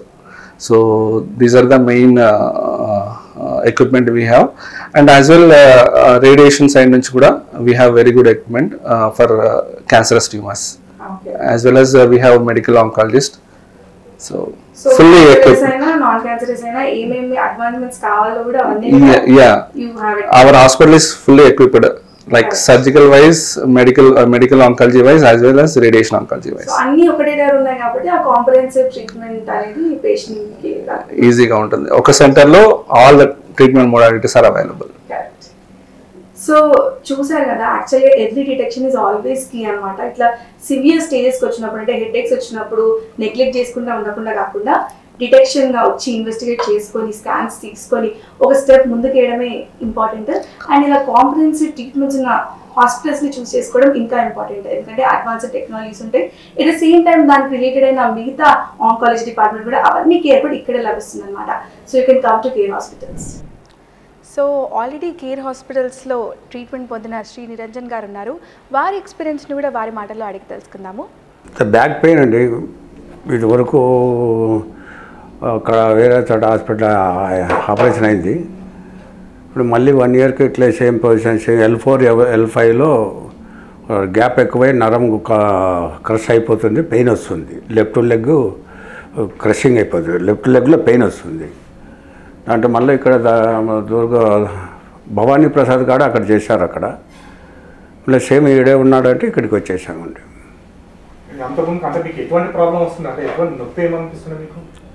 నొప్పి నడవలేక అసలు ఇట్లా కాలు మెలేసినట్టు పెయిన్ వస్తుంటే ఇంకా దాన్ని భవానీ ప్రసాద్ గారు ఇక్కడ ఉంటే ఇక్కడికి వచ్చాము.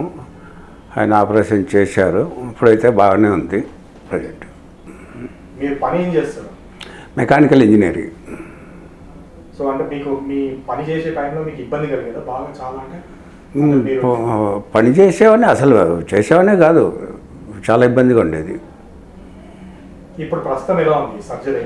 సర్జరీ అయిపోయినా ప్రజెంట్ బాగానే ఉంది. కొంచెం సర్జరీ పెయిన్ అయితే వస్తుంది. ఓకే.